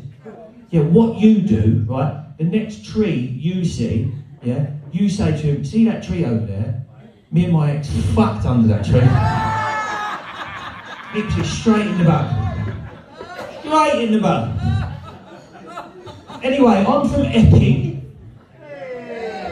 Epping, the other end of the central line to you lot, but they've still got flags like you lot down there, haven't they? Well, they like the flags. I tell you what, I've not got any opinion on the flags whatsoever, right? But what I don't like is, and this is where I'm a little bit patriot, is when people fucking take them down. Do you know what I mean? Right? Now, like I said, I couldn't give a fuck whether they're up or not, but all this thing has turned us all fucking mental, innit? It's turned us all mental, we all act a bit bizarre about it, don't we? And this happened to me the other week, right? Because I see a bloke walking up to a fucking lamppost with a flag, right? With a ladder. And I said, oh, don't you fucking dare. Don't you dare. Don't you dare, mate. It was a window cleaner.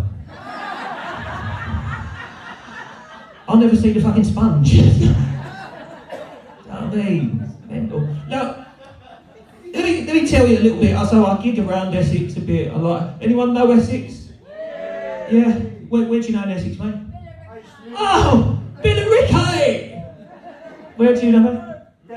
Debden. Well, the lady over there mentioned Billericay. Now, I used to live in Billericay as well. Well, I can admit it now, it was more like Basildon.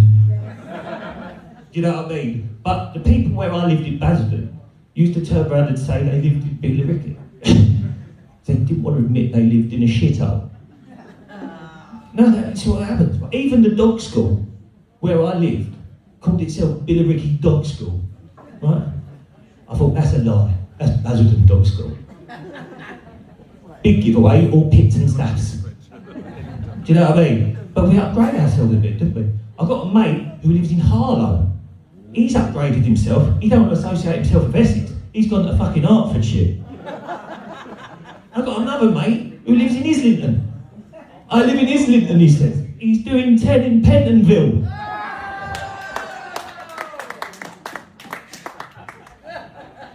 Do you know what I mean? You get them. But a little bit about myself, I go, comedy, right, I think we can all agree, right, it's changing a little bit, right, yeah? But could we all agree that some comedy comes from tragedy?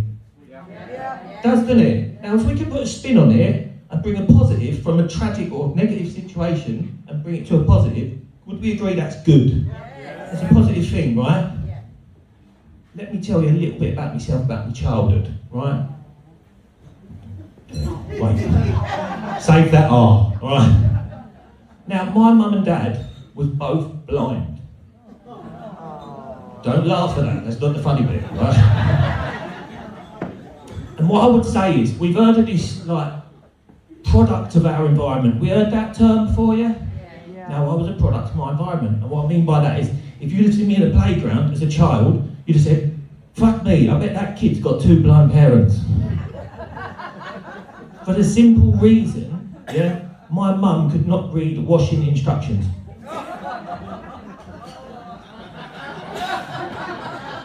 There's photos of me at home that can only be described as a 4-year-old boy wearing a crop top and fucking hot pants.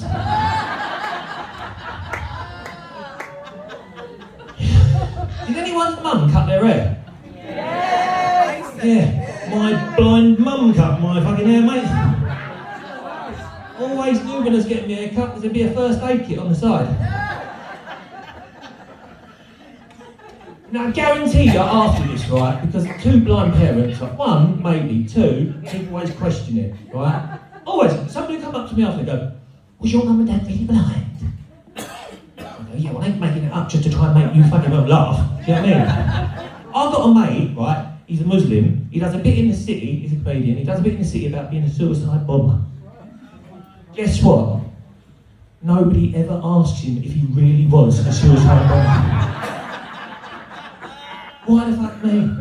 Do you know what I mean? I talked about my haircut, but we never had mirrors in my house. Think about it, right? Why would blind people have mirrors? I never knew what I looked like till I was 7 years old. And that is a painful awakening when you find out what you fucking well look like. All I say, I was running around British home stores and And the little kid wearing a crop top and hot pants didn't get out of the fucking way.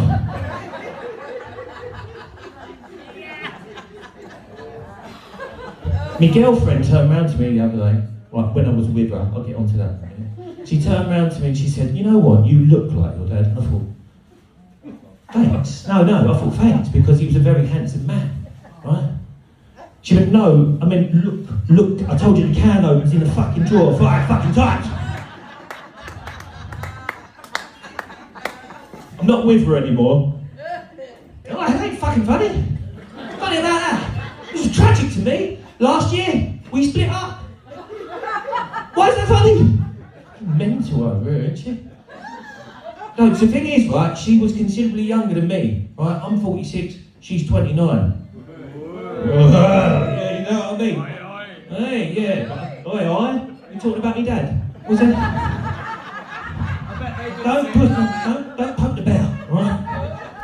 But she was, no, I'm 46, she's 29, but I couldn't help thinking, when you come out of a relationship, I couldn't help but think, well, that's 20 years wasted.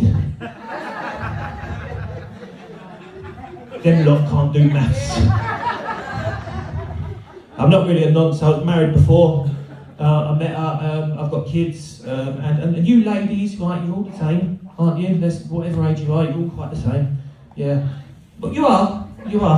Listen to me, right? Bit smug every now and then. My ex-wife, right, we're getting on now, but we wasn't, right? So I've gone round to see her, and she's all of a sudden very happy. Very happy. I went, have you got a new fella? How did you know?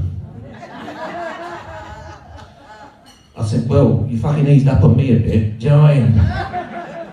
And then I said, what's he like? She went, he's so fit. Fit? So hot. Hot? I went, what? Hotter than me? She went, so hot. I went, in defence, I went, well, my girlfriend's hot. She went, so was I 17 years ago, you fucking nonsense.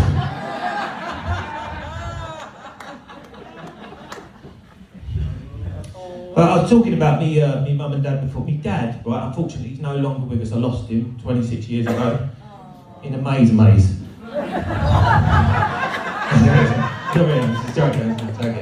joking. No, I lost him, unfortunately, right? I lost him. And did anyone ever, the parent, obviously some of your parents here have died, judging from the age demographic. No offence, but you know. But did anyone get anything from their parents when they died? Nah. No? Didn't get anything? You did? What did you get, Mother? What did you get? I can't tell you, my granddaughter was A billionairess? Wow. I mean, do you know what I got from my dad? I got his white cane. And I go, probably shouldn't have taken it off him on that train platform. No, obviously I had nothing to do with my father's death. But you lads, right, because you know when you were a kid, right, did you have action figures? Anyone have action figures? Action Man. Action Man? Did you make any noises when you played with them? Well, something like this. Get off, that hurt, that sort of thing. My dad thought I was fucking mental. He'd come down the stairs, he could hear this, and all of a sudden he'd put his foot on my 18 van, use it as a giant skateboard, and ironically make the same fucking noises, right? That's what it was like. I didn't have a colour TV. I never grew up with a colour TV. Right? When we got a colour TV, that was a re-education for me in TV. Found out that Simpsons were yellow, Incredible Hulk was green, Michael Jackson was... That dude was bad. He was bad. But I did ask my mum and dad once. I said to them, I said, how did you meet? Imagine that, right? Because the chances of us being here is quite low, but anyway, innit? But me, two blind parents, probably lower than yours, the chances, yeah? I said to him, how did you meet? Do you know what he said? What did he say? We bumped into each other. One on me. Is that brilliant? No, quite acceptable, isn't it? You could be a comedian, yeah. They should have got you up here tonight, shouldn't they, darling? Yeah. Your surname's West? Are you related to Rose? You're a florist. Oh, right, okay. I don't know what the fuck that... Oh, right, Rose West. Yeah, oh, yeah. Gotcha. Yeah, I've heard that. I've lost my train of thought now. What was I talking about? What was I talking about? Parents. Oh yeah, how they met. How do you think they met? He said it was a blind date. I know, I'll give you the chance, didn't I? Right, what it was, he used to go to a club like this, but it's specifically for blind people. Yeah, it was. Right, specific. And a guy down there was playing matchmaker, and he turned around and he said, Brian, he said, you need to meet my wife. So that's what he did. He met me mum, they had a whirlwind romance. Yours truly was conceived within the first month. Go mum, right? She was on the pill, but it turned out to be paracetamol, bless her.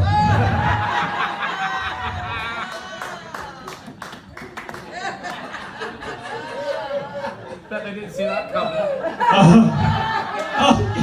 You know, you should be a double act, you two, shouldn't you? Be a double act. Dan standing by the side, he wants me to get off. Do you want me to get off? Have I done too long, Dan? No! That's it. Look, when you're in it, one more, what's that? Take yours? Right, so, when you're in a unique situation, right, people will always ask you, hold on, what are you saying? I'll come off now.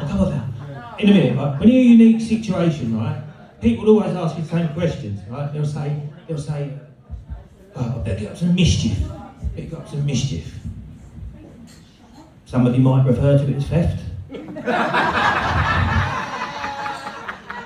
Now, what it was, my dad had glass eyes, artificial eyes, and what I would like to do would be to steal them, right? Not off the sideboard.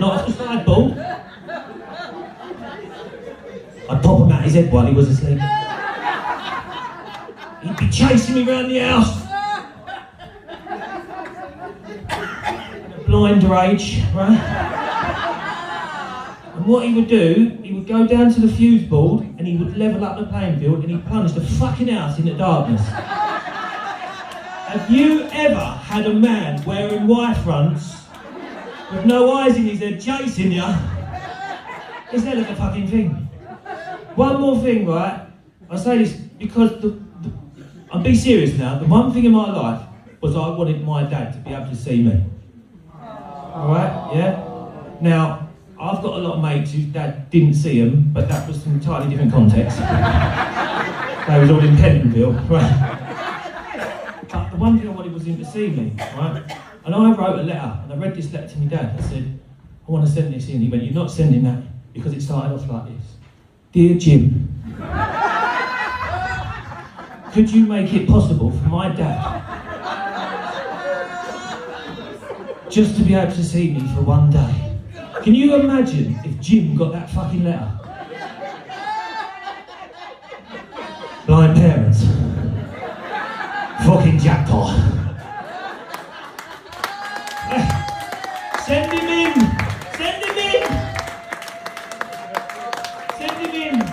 Send the parents in.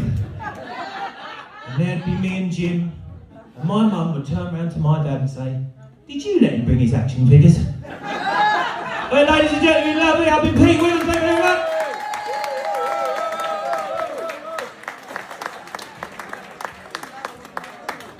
Pete Withers, ladies and gentlemen, give him another round of applause. Right, you smashed that one. Right, we're going to literally move straight on to our next act. She won West End Comedian of the Year in 2024. Absolute privilege to have her here. Ladies and gentlemen, please welcome to the stage, Tove Falk.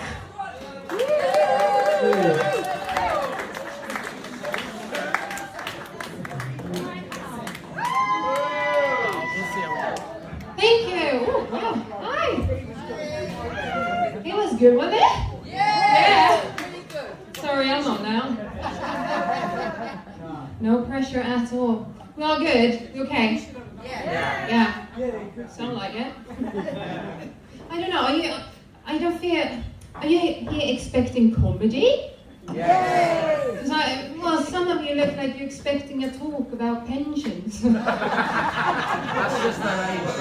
Oh, okay. No, I love this. I love the mix of ages here. It's like some came out spontaneously, some planned this 2019. It's great, love it. My name is Tove Falk, and I'm actually from Sweden. Oh, some of you guys. Say again? I'm not blonde. I have dyed my hair. I'm actually black. My hair.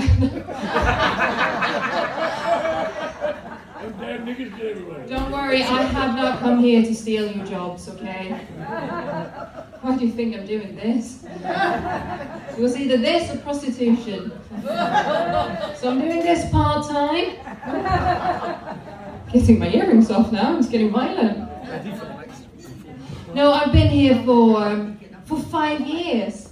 And I'm so grateful to be here tonight because today is actually my 5-year anniversary of moving here. Thank you. I know, I've learned so much about you. I've learned that you like to queue. Yeah.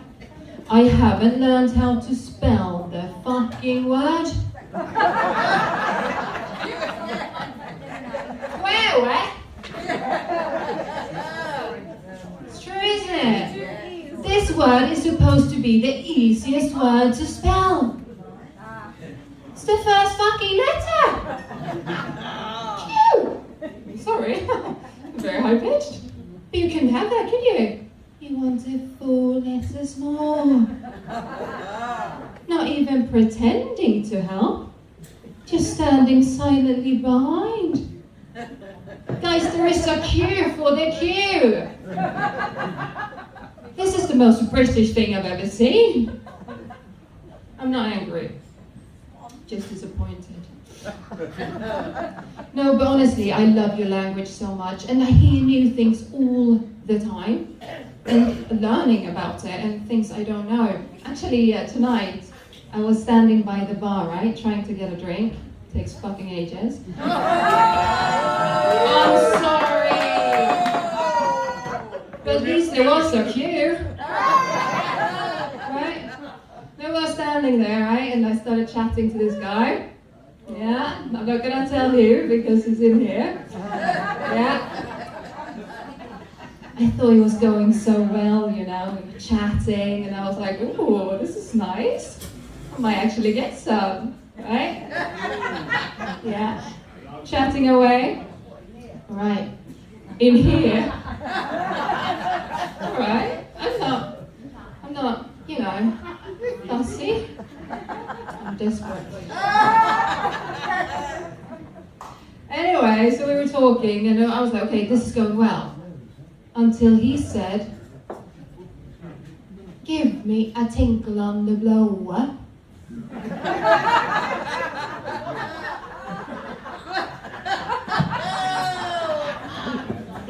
Right. That's a bit personal, isn't it? Like, you boo, like, I don't kink shame. Why? Why do you want me to piss on your hairdryer?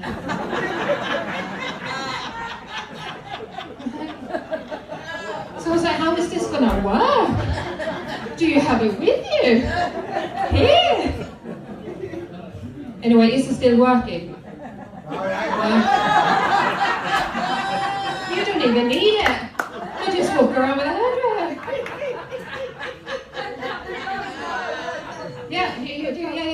Oh, so you can do it. He does. Do you piss on your own hairdryer now? A golden shower and a golden hairdryer.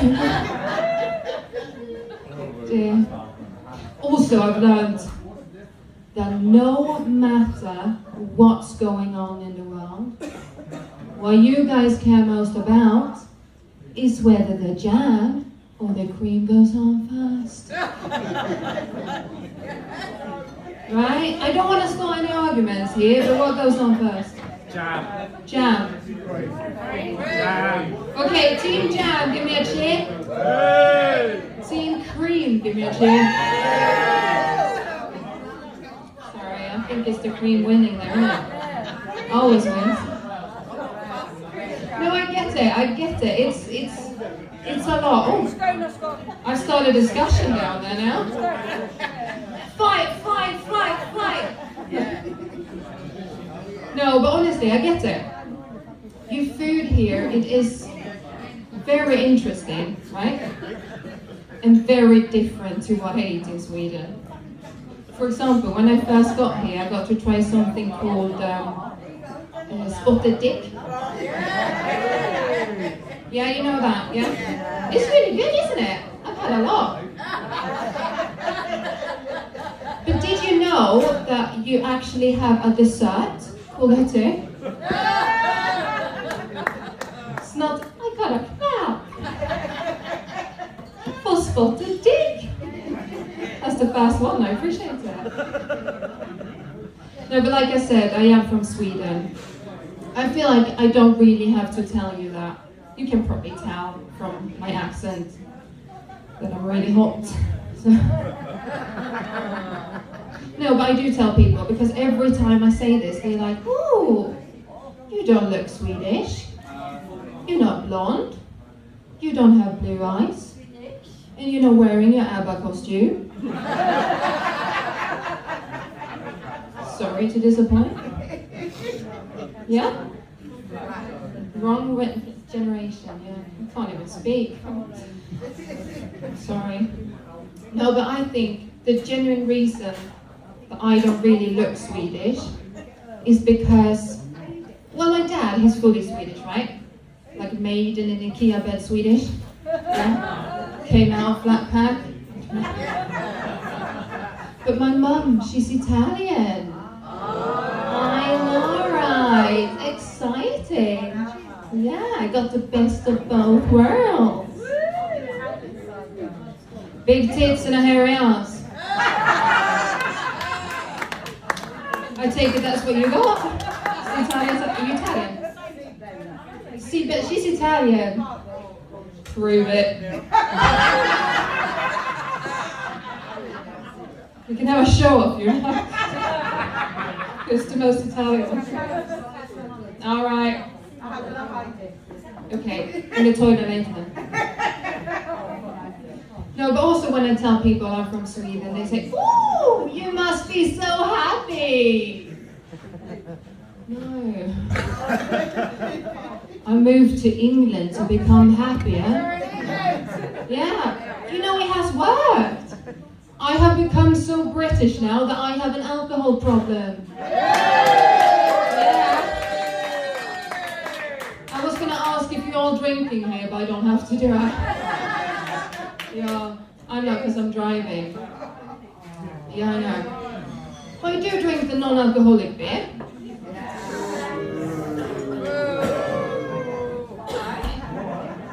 Well, I feel like non-alcoholic beer is like sucking off your brother.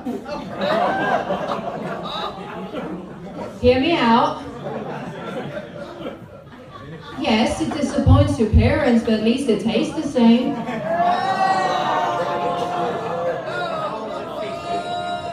Yeah, you know it's true. Actually, I did tell this one the other week, and a woman in the front row went, "Yeah! Yeah! It was on the Isle of Wight." So. Yeah, they like it then. Sorry, I feel like I should explain. I'm a bit nervous, and you know, I get really nervous when I talk in front of people. So when I started doing stand-up, I said, well, try to picture everyone in front of you naked. So I've been doing that now. And I'm really good at it. Because I do this every single day. Because I work with talking in front of people. So I'm a primary school teacher.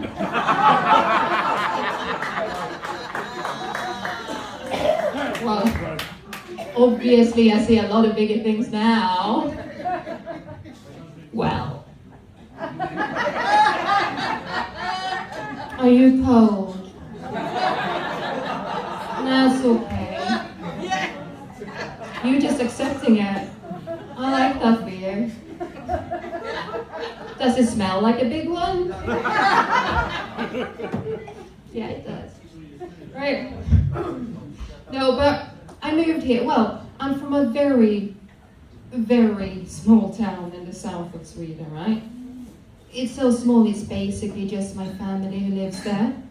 So obviously I had to move away to stop matching with my brother on Tinder. And I know all this sounds really weird, right?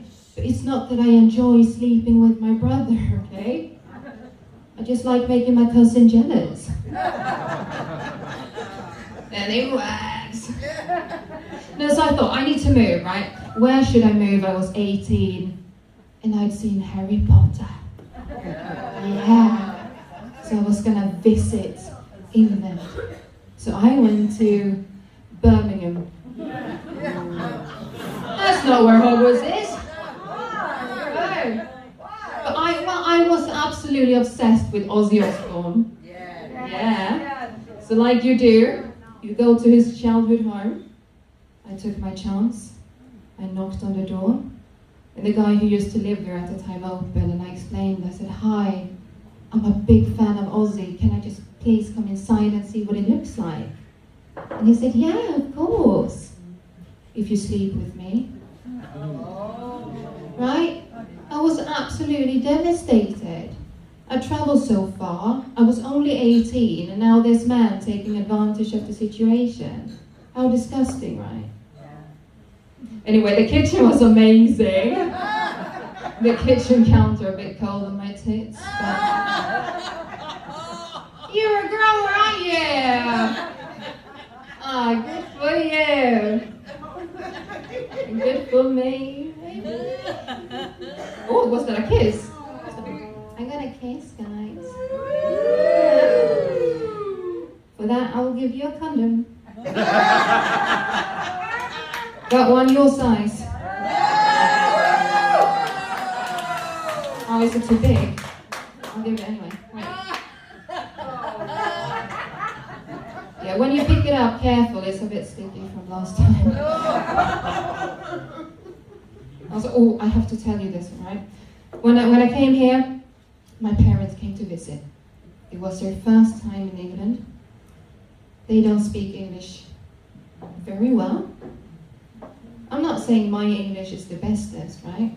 But you know what they say, only the early worm catches the turd, right? So they come over here. And it's a bit like Swedish mixed with English, but with opinions. So they come over, and I thought, okay, I'm gonna take them to a nice restaurant, because my dad is rich, so he can pay. So we dressed up, I looked all right. We went into the restaurant. Everything was very nice. We got our table, sat down. I started talking to the waiter, not because I'm polite, because he was fit as fuck. And we ordered, got our food, and I could tell my parents were really impressed by the food. And it was a good night, and I thought, oh, maybe I should ask for the waiter's number. Yeah. Before I continue this story, the Swedish word for chef is kock. Spelled K-O-C-K. Very innocent word in Swedish. Not here. Okay, so we finished our food, and like they always do, the waiter comes over and asks, "Is everything okay? How was the food?" My dad, very confidently, stands up, honestly, takes the waiter's hand, shakes it, and goes, yes, thank you very much. I must say, you have a very good cook. The waiter is shocked. I'm shocked. My mum pipes up. Yes, very good cook. I panic now. I'm like, no, Swedish. chef, chef and Swedish, and he was like, the Muppets? No. And it was all too late. Because now the waiter had given his number to my dad. That was a very long story and it wasn't worth it, was it? Fuck it. Oh, I got another clap. I haven't had that for years.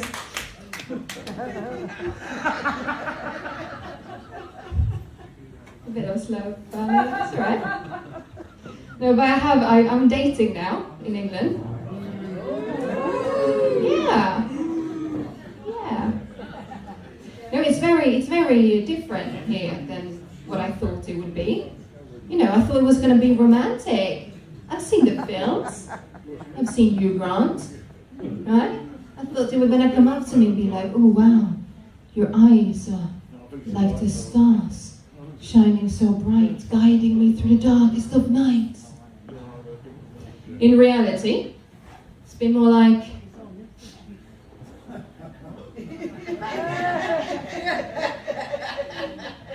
you uncomfortable yet?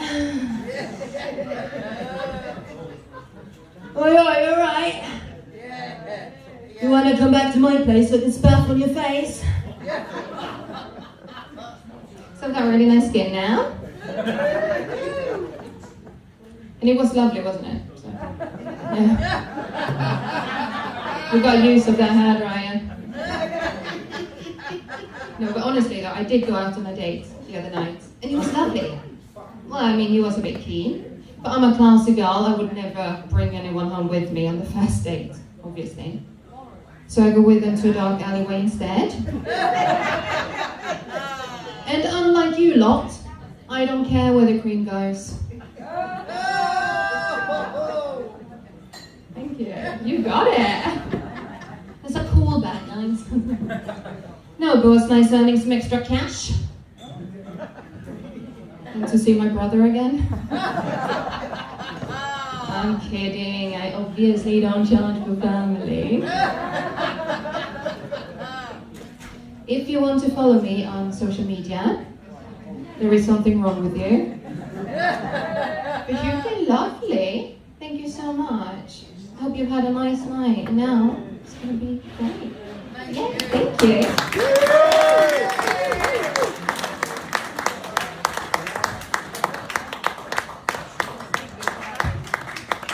Tove Falk, ladies and gentlemen. Right, we're going to run it straight through, and straight away we're going to bring on the headline act, ladies and gentlemen. So, without further ado, a Jew? Or a Jew? A Jew? I'm English. Fine. Ladies and gentlemen, please welcome to the stage your headline act of the night. Give me a big round of applause. Alan Martin.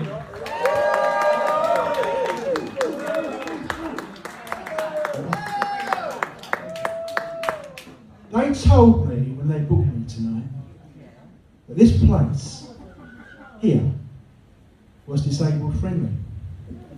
I've been here 3 hours, I've been told to piss off twice, and someone stole my stick. No, seriously, it's nice to be here tonight. At my age, it's nice to be anywhere above ground. Now, I'm dressed up smart tonight. I've just come from an after party. You might call it a wake. I don't know why we call it a wake. I mean, we don't want them to wake up. However much we love them. Can you imagine? It'd be awful. We'd put them for sandwiches, wouldn't it? Yeah. I know it seems like a distant memory, but how was your Christmas? Ever have a nice Christmas? Yeah? Another 12 months to save up, we have another one. We had a very, very unusual Christmas this year, because for the first time, we had our grandson Charlie staying with us. Yeah. So we really went to town. We had so many decorations up. We even had, have you seen those stop here for signs? Yeah, we had one of those outside. And I don't recommend having a "Stop Here for Charlie" sign outside your house.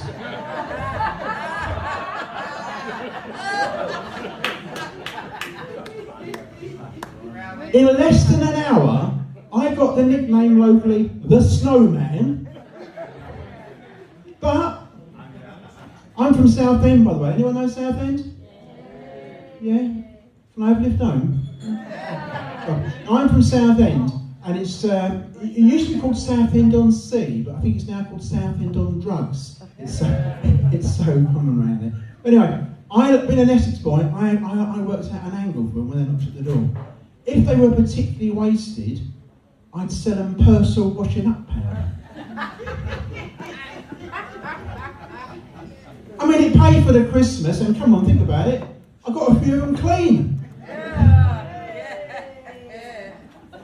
Now, I haven't always done this. I used to work at a hotel in London. Oh, I know. Where all kinds of celebrities in there, and once we had a cardinal from the actual Vatican City there. Yeah? I know, holy shit indeed, very funny, very good. You're on next, by the way. Anyway, he came up to me and he said, can you please make absolutely sure that the adult TV channel is disabled? I mean, even for the Catholic Church, that's a bit far, isn't it? Yeah, it is a bit, isn't it? And he never ever once complained about the children's channel. No? That's what I'm saying. Now, I was talking to you about going to wakes before, and at my age, I must be honest, death and funerals were a big theme in my life, so I might be talking about it a bit, because I'm closer to it than a lot of you. But, well, it reminds me of something that happened to me recently. Before I do, can I just say that we often have the same word for the same thing, don't we? Like, for instance, ladies, if someone come up to you and they said, "You're beautiful," you'd be happy, wouldn't you? Would you not be happy? Thank you. And if someone come up to you and said, "You're attractive," you'd be happy, wouldn't you? And think about it, it's interchangeable. You're beautiful, you're attractive, same thing. It's lovely, isn't it? Well, I went to a funeral and I learnt that two words don't always mean the same thing, because I didn't say I'm sorry. I went up to the widow and I said, "I apologise for your loss." She thought I'd killed him. It was really terrible. Yeah. Now, I've got a neighbour who's a bit strange. Anyone else got a neighbour who's got a bit strange? I suppose the best question is, anyone who's got a neighbour who's not strange? Anyone? Well, if anyone said yes, then you're going to be the strange neighbour, aren't you? So that worked out well. This neighbour is taken up a really, really unusual hobby. I don't know if you're going to like it, actually. You know that hobby when you stuff dead things? Not taxidermy, the other one, necrophilia, that one.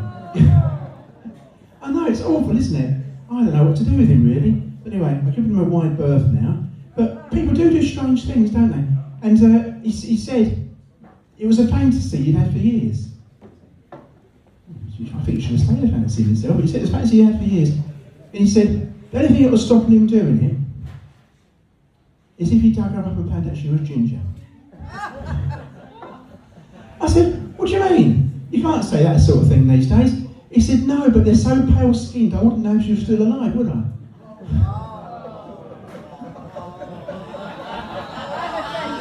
But he was decent, though, in some ways. He was decent. He was very, very clear to look at the gravestone before to get the age. He wanted to make sure she was a grown-up because he's not a perv, he said.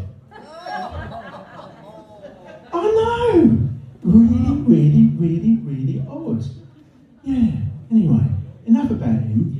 Talk about fantasies, though. I had a fantasy, I've got to be honest, with my wife. I always wanted her to stay awake during sex. Yeah, well, she did the other night. And some things are better left as fantasies, as my neighbour said. They really, really are. Because all she did was criticise me. How I can do so much wrong in 20 seconds, I don't know. But it's her own fault. She doesn't let me practice much, only birthdays and anniversaries. I know, it's terrible, isn't it? Anyway, I told you what I used to do for a living in the hotel. I now do something else. I go to places and I actually help in the community. I help alcoholics and drug addicts. What do you think about that? I'm glad you responded that way because acceptance is the first part of recovery. Well done. Gentleman over there, you were clapping. What's your name? Sorry? Darren, you're the one who's organised this, aren't you? Well, that's interesting. I'm glad I found you. I've been looking for you all night and say thank you. And incidentally, while I am saying thank you, Darren, Nicola, and everyone else on the committee, thank you very, very much for letting us come in tonight. Seriously, round of applause for you. And being the last act on, can I also say, can we please have a round of applause for all the other acts who've been on tonight? With all different kinds of comedy, there'll be some that will sit with you better and some that will sit with you not so better, but that's the whole idea of comedy, it's a broad spectrum, isn't it? And also while we're here, can we have a big round of applause for our promoter and MC, Mr. Danny Wren? Not sure where he is, he's probably in the getaway car. Right, anyway, back to business. So, I haven't been very well recently. I know, but before I tell you about that, I'll go back to what I was talking to Darren about, I think. Otherwise I look like a man with dementia, like I really am, won't I? I won't say I've got dementia, but I've got senior brain, and it's so bad, my wife's threatened, because I live in Southend, my wife has threatened, and I won't know till later, that she's changed the address on the home button on the sat-nav. I could end up anywhere tonight. You might see me on News at 10 tomorrow night, just wandering around Brighton Beach or something, I don't know. She'd love that, she really, really would. Anyway, my wife, and drink and everything else to talk about. Yes, drink. What I do is I go to places in my community job, and I get the drug addicts to stand on the right and the alcoholics to stand on the left. So basically, the drug addict's got to do a line on the right, stand in line on the right. Oh my goodness, it really, really, really is terrible, isn't it? Anyway, I haven't been well recently, and my doctor gave me advice that I didn't think was very good. He said to me, Alan, I said, yeah, that's what you do when someone says your name, isn't it? That's what I do anyway. He said, Alan, he says, you can't eat for 7 days and only drink clear fluids. Now that's dangerous, isn't it? Not eating for 7 days, don't you think? Yeah. And only drinking vodka and gin?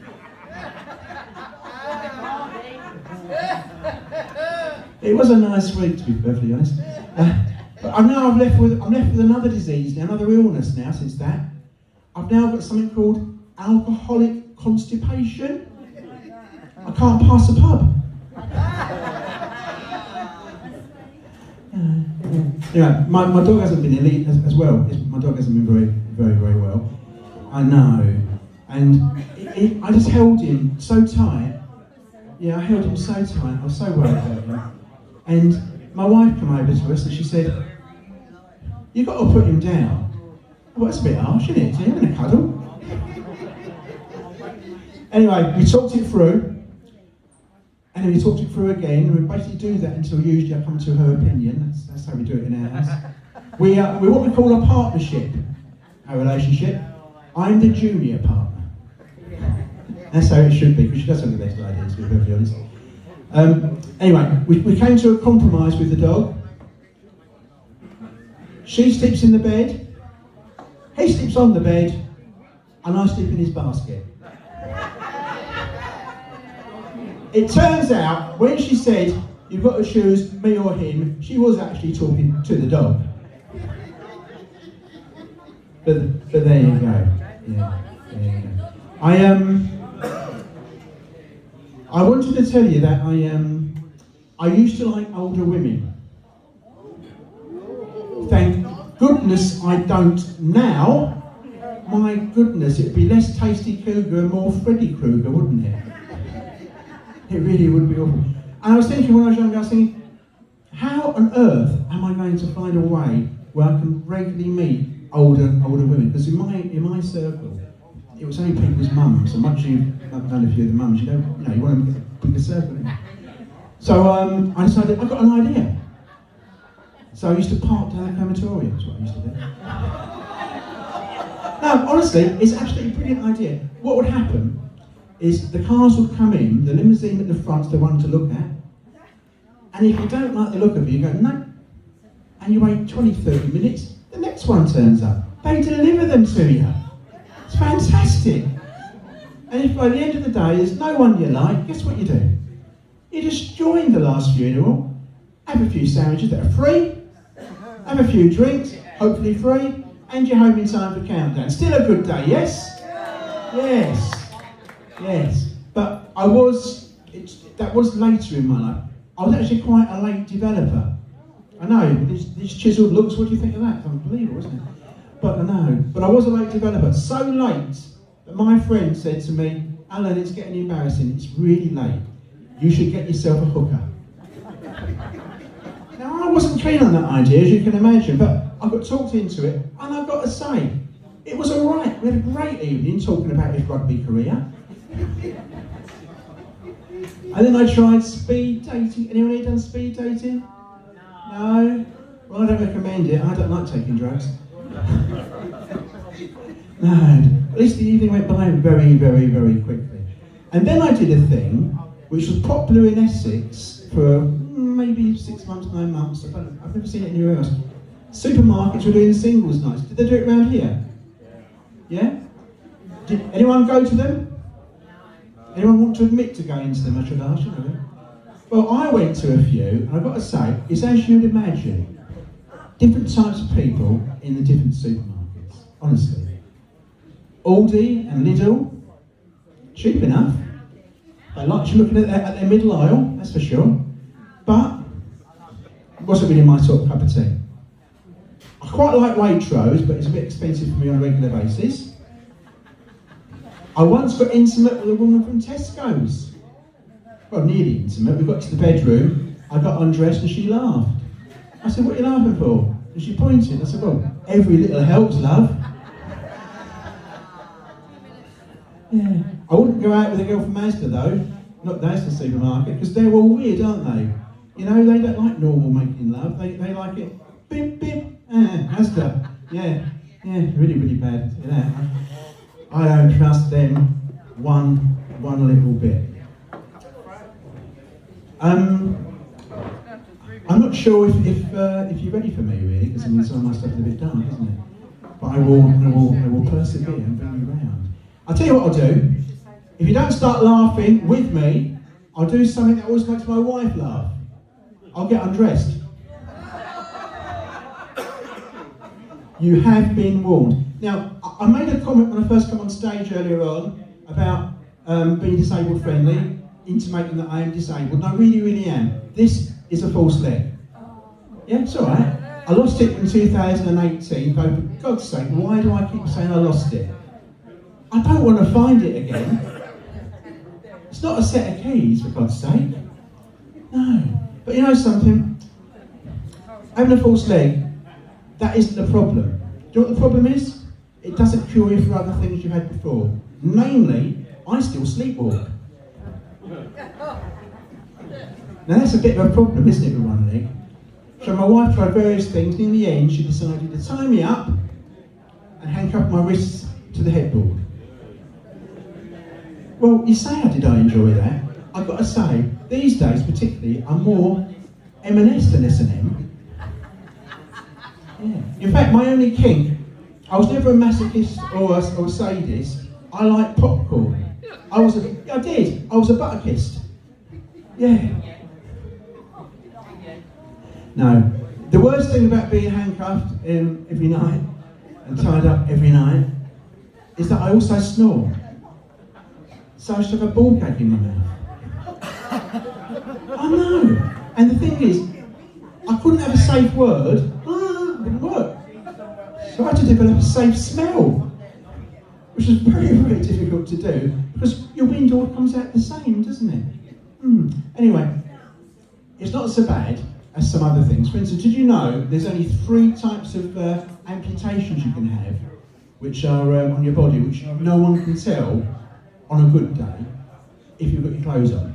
Now the first one is your leg, like mine. If I'm having a good day, apart from a bit of help getting up and down stage, or in and out of a car, quite a lot of it, you won't notice it from just walking around. A bit slower maybe, that's it.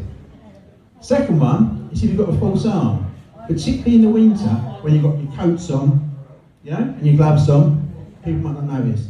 And the third one, this isn't talked about much. Any idea what the third prosthetic or third amputation is you can have without no one notices until you're naked? I'll tell you, circumcision. No one notices it until you're naked. And it is an amputation, it's very, very painful. Thank you very much. I went to the doctors and he said, we don't do prosthetics for that, which I think is pretty wrong, don't you?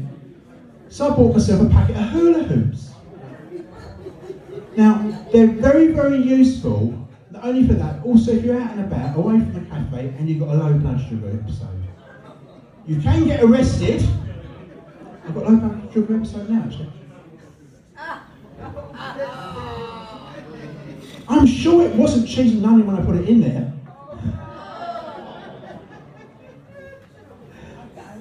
I like you two. I do. Yeah. Can I borrow you? And I don't want it, not for the act, I just want to take you home for a few days. Yeah, that'd be lovely, that. Yeah.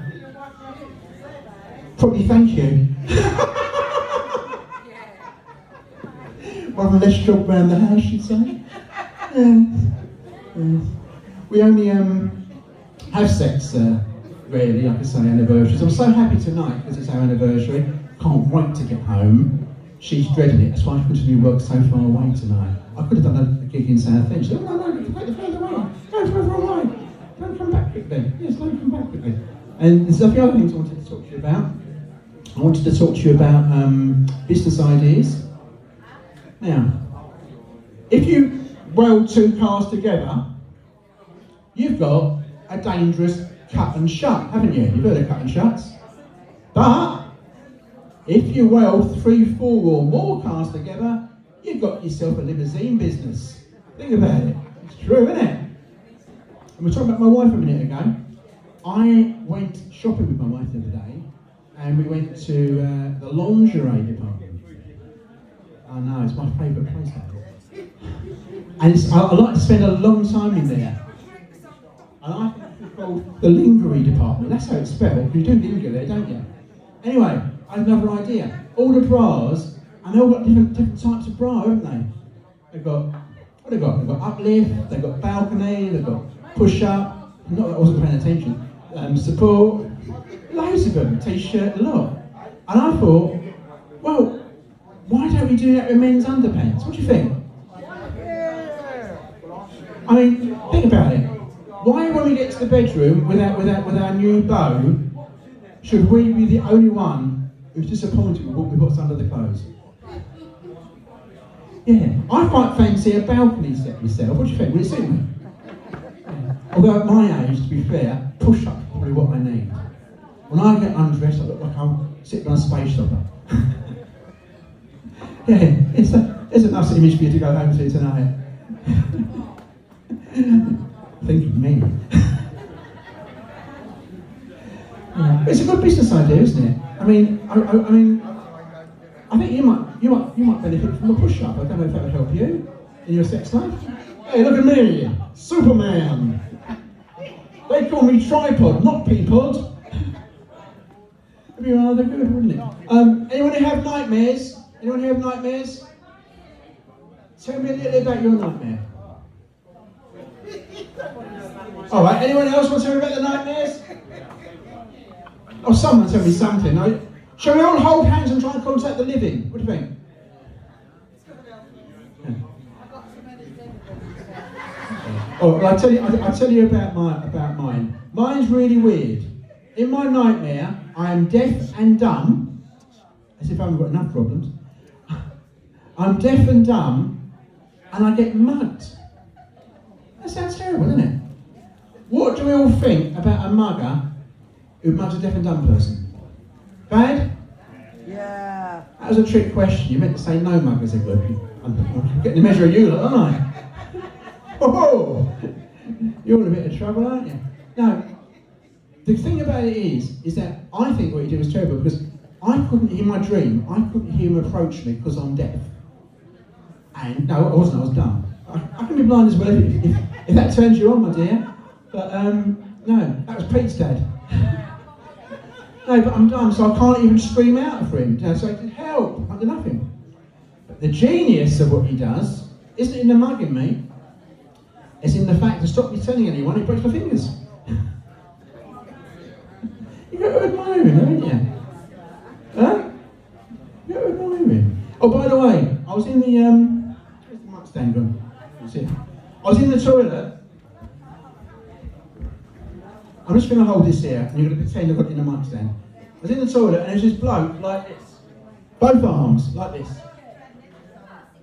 and he was doing this with his legs. And he had both arms like that, and he was doing this with his legs. I said, you alright? He said, I need to go for a wee, but I need help. I said, what? He said, please. I said, but I don't want to do that. He said, please, I'm desperate. So I didn't look, I just unzipped him, and I got out his willy, and he had a wee. And he's making all these noises, he really needed it. And then he said, thank you. I said, okay. He said, can you shake it for me? I don't want to get drips on my trousers. I said, what? I said, no, he said, please. It's not sexual, please. I said, all right. So I shook it. And he said, can you put it back in for me now, please? Now this time I have to look to see where the flies are, don't I? So I did it. I looked at it, and it was all horrible. It was scaly and scabby and pussy. And I said, mate, I said, how on earth did it get like that? He said, I really don't know. But I said, here's something. I'm not going to touch it.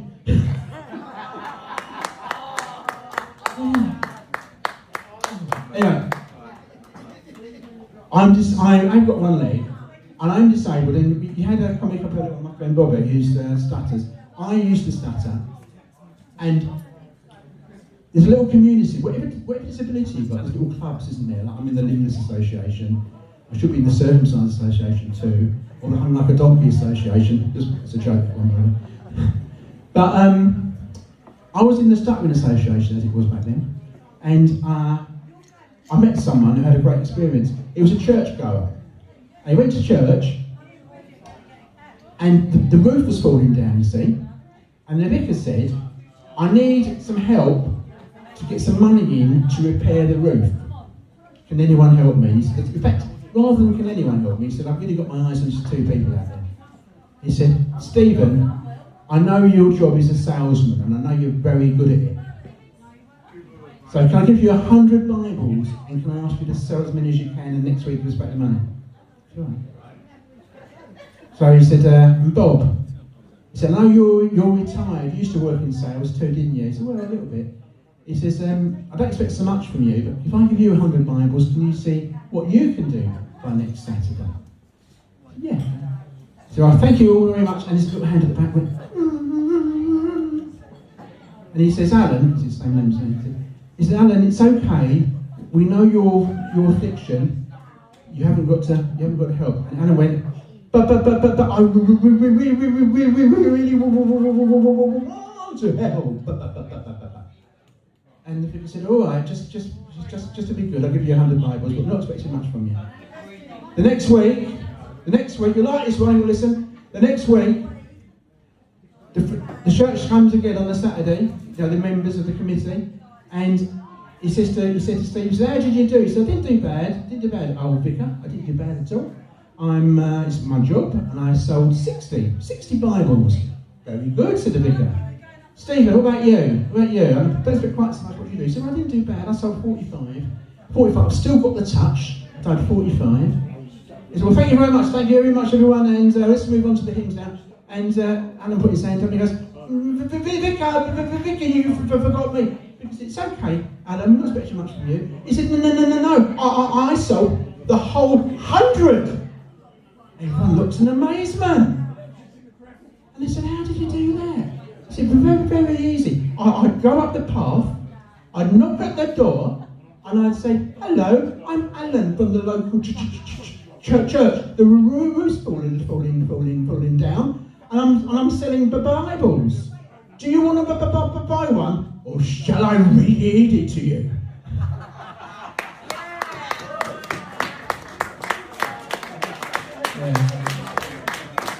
So you can turn anything around and make it a positive, can't you? You know, I mean, I've got one leg, and I can still walk. I can do loads of things. It's really not an issue. If you've got one arm, there's less things you can do. I tell you what we do have in common, people with one arm and one leg, is unless you're talking about it or you're doing something that you really need to.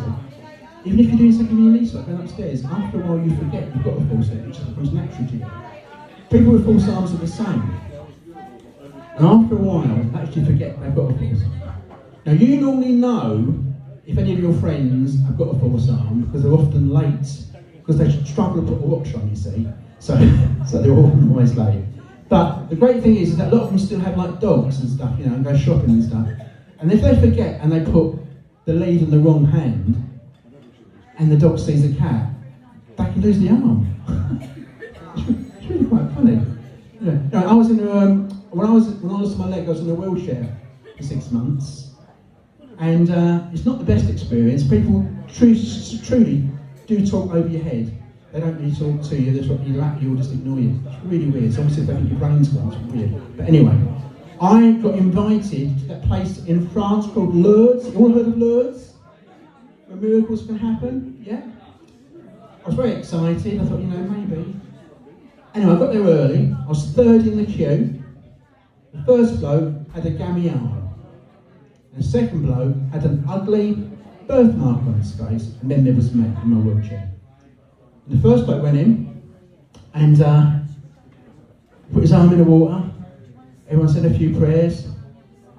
And he pulled his arm out. And unbelievably, it was totally healed. Fantastic. Second bloke goes in, puts his head with a birthmark, the ugly birthmark, under the water. Not for too long because he drowned, but put it under water. And we all said a few prayers, and he came up, and the birthmark had gone. Sadly, it wasn't the birthmark that made him ugly. He was hideous. Even that birthmark. Then I went in, and you never guess what happened to me. I went in, water, in my wheelchair, a few prayers were said for me, I come out, I've got a new set of tyres. Now I am unlucky, sometimes, so unlucky that what happened to me once is that when I was years ago I tried to overdose with paracetamol. But after just 2 tablets I felt so much better. That's how unlucky I am. But I also have good luck. Yeah, I do, I have good luck. I was making love to my wife back in the days when we used to. Incidentally, my wife and I only argue about 2 things. Don't think that's good, we've had many years now. Only argue about 2 things, is that good? We only argue about sex and money. I think she charges me too much. But anyway, that's an aside. That's an aside. No, I was making love to my wife back in the early days, and the chandelier above us in this posh hotel collapsed and hit me on the base of my back, and I got bruised for weeks. That's good luck, isn't it? Because 5 minutes earlier, I'd have broke my bleeding neck. Now, just a bit of topical stuff I've got to tell you. I do the topical stuff.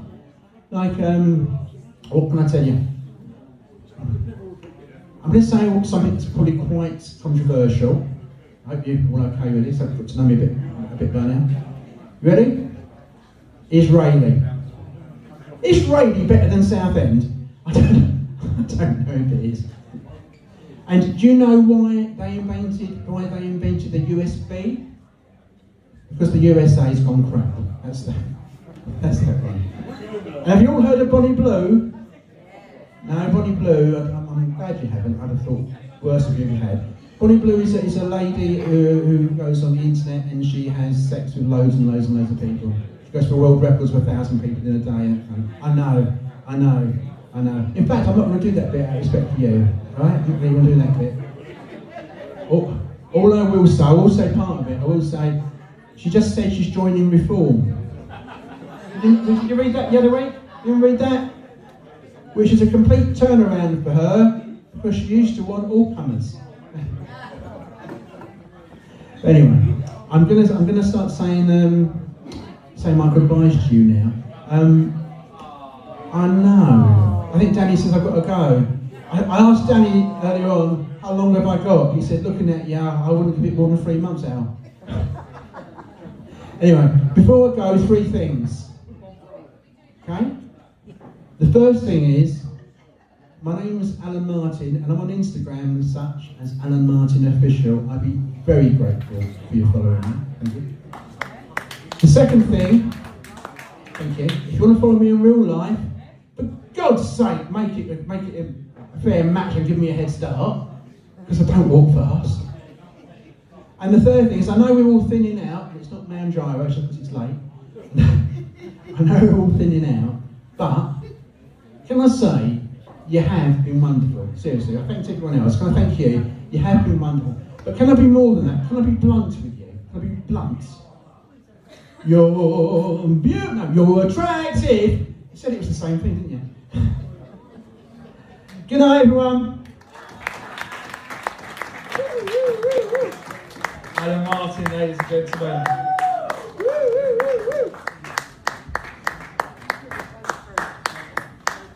We're off. Get in. Right, ladies and gentlemen, unfortunately I am going to have to say that was the last of the acts. All been fantastic. The crowd been absolutely fantastic. The front row, the front people been absolutely brilliant. And yeah, we'll be sitting down with stand up. Thank you ever so much, everyone. And yeah, enjoy the rest of your night. Cheers.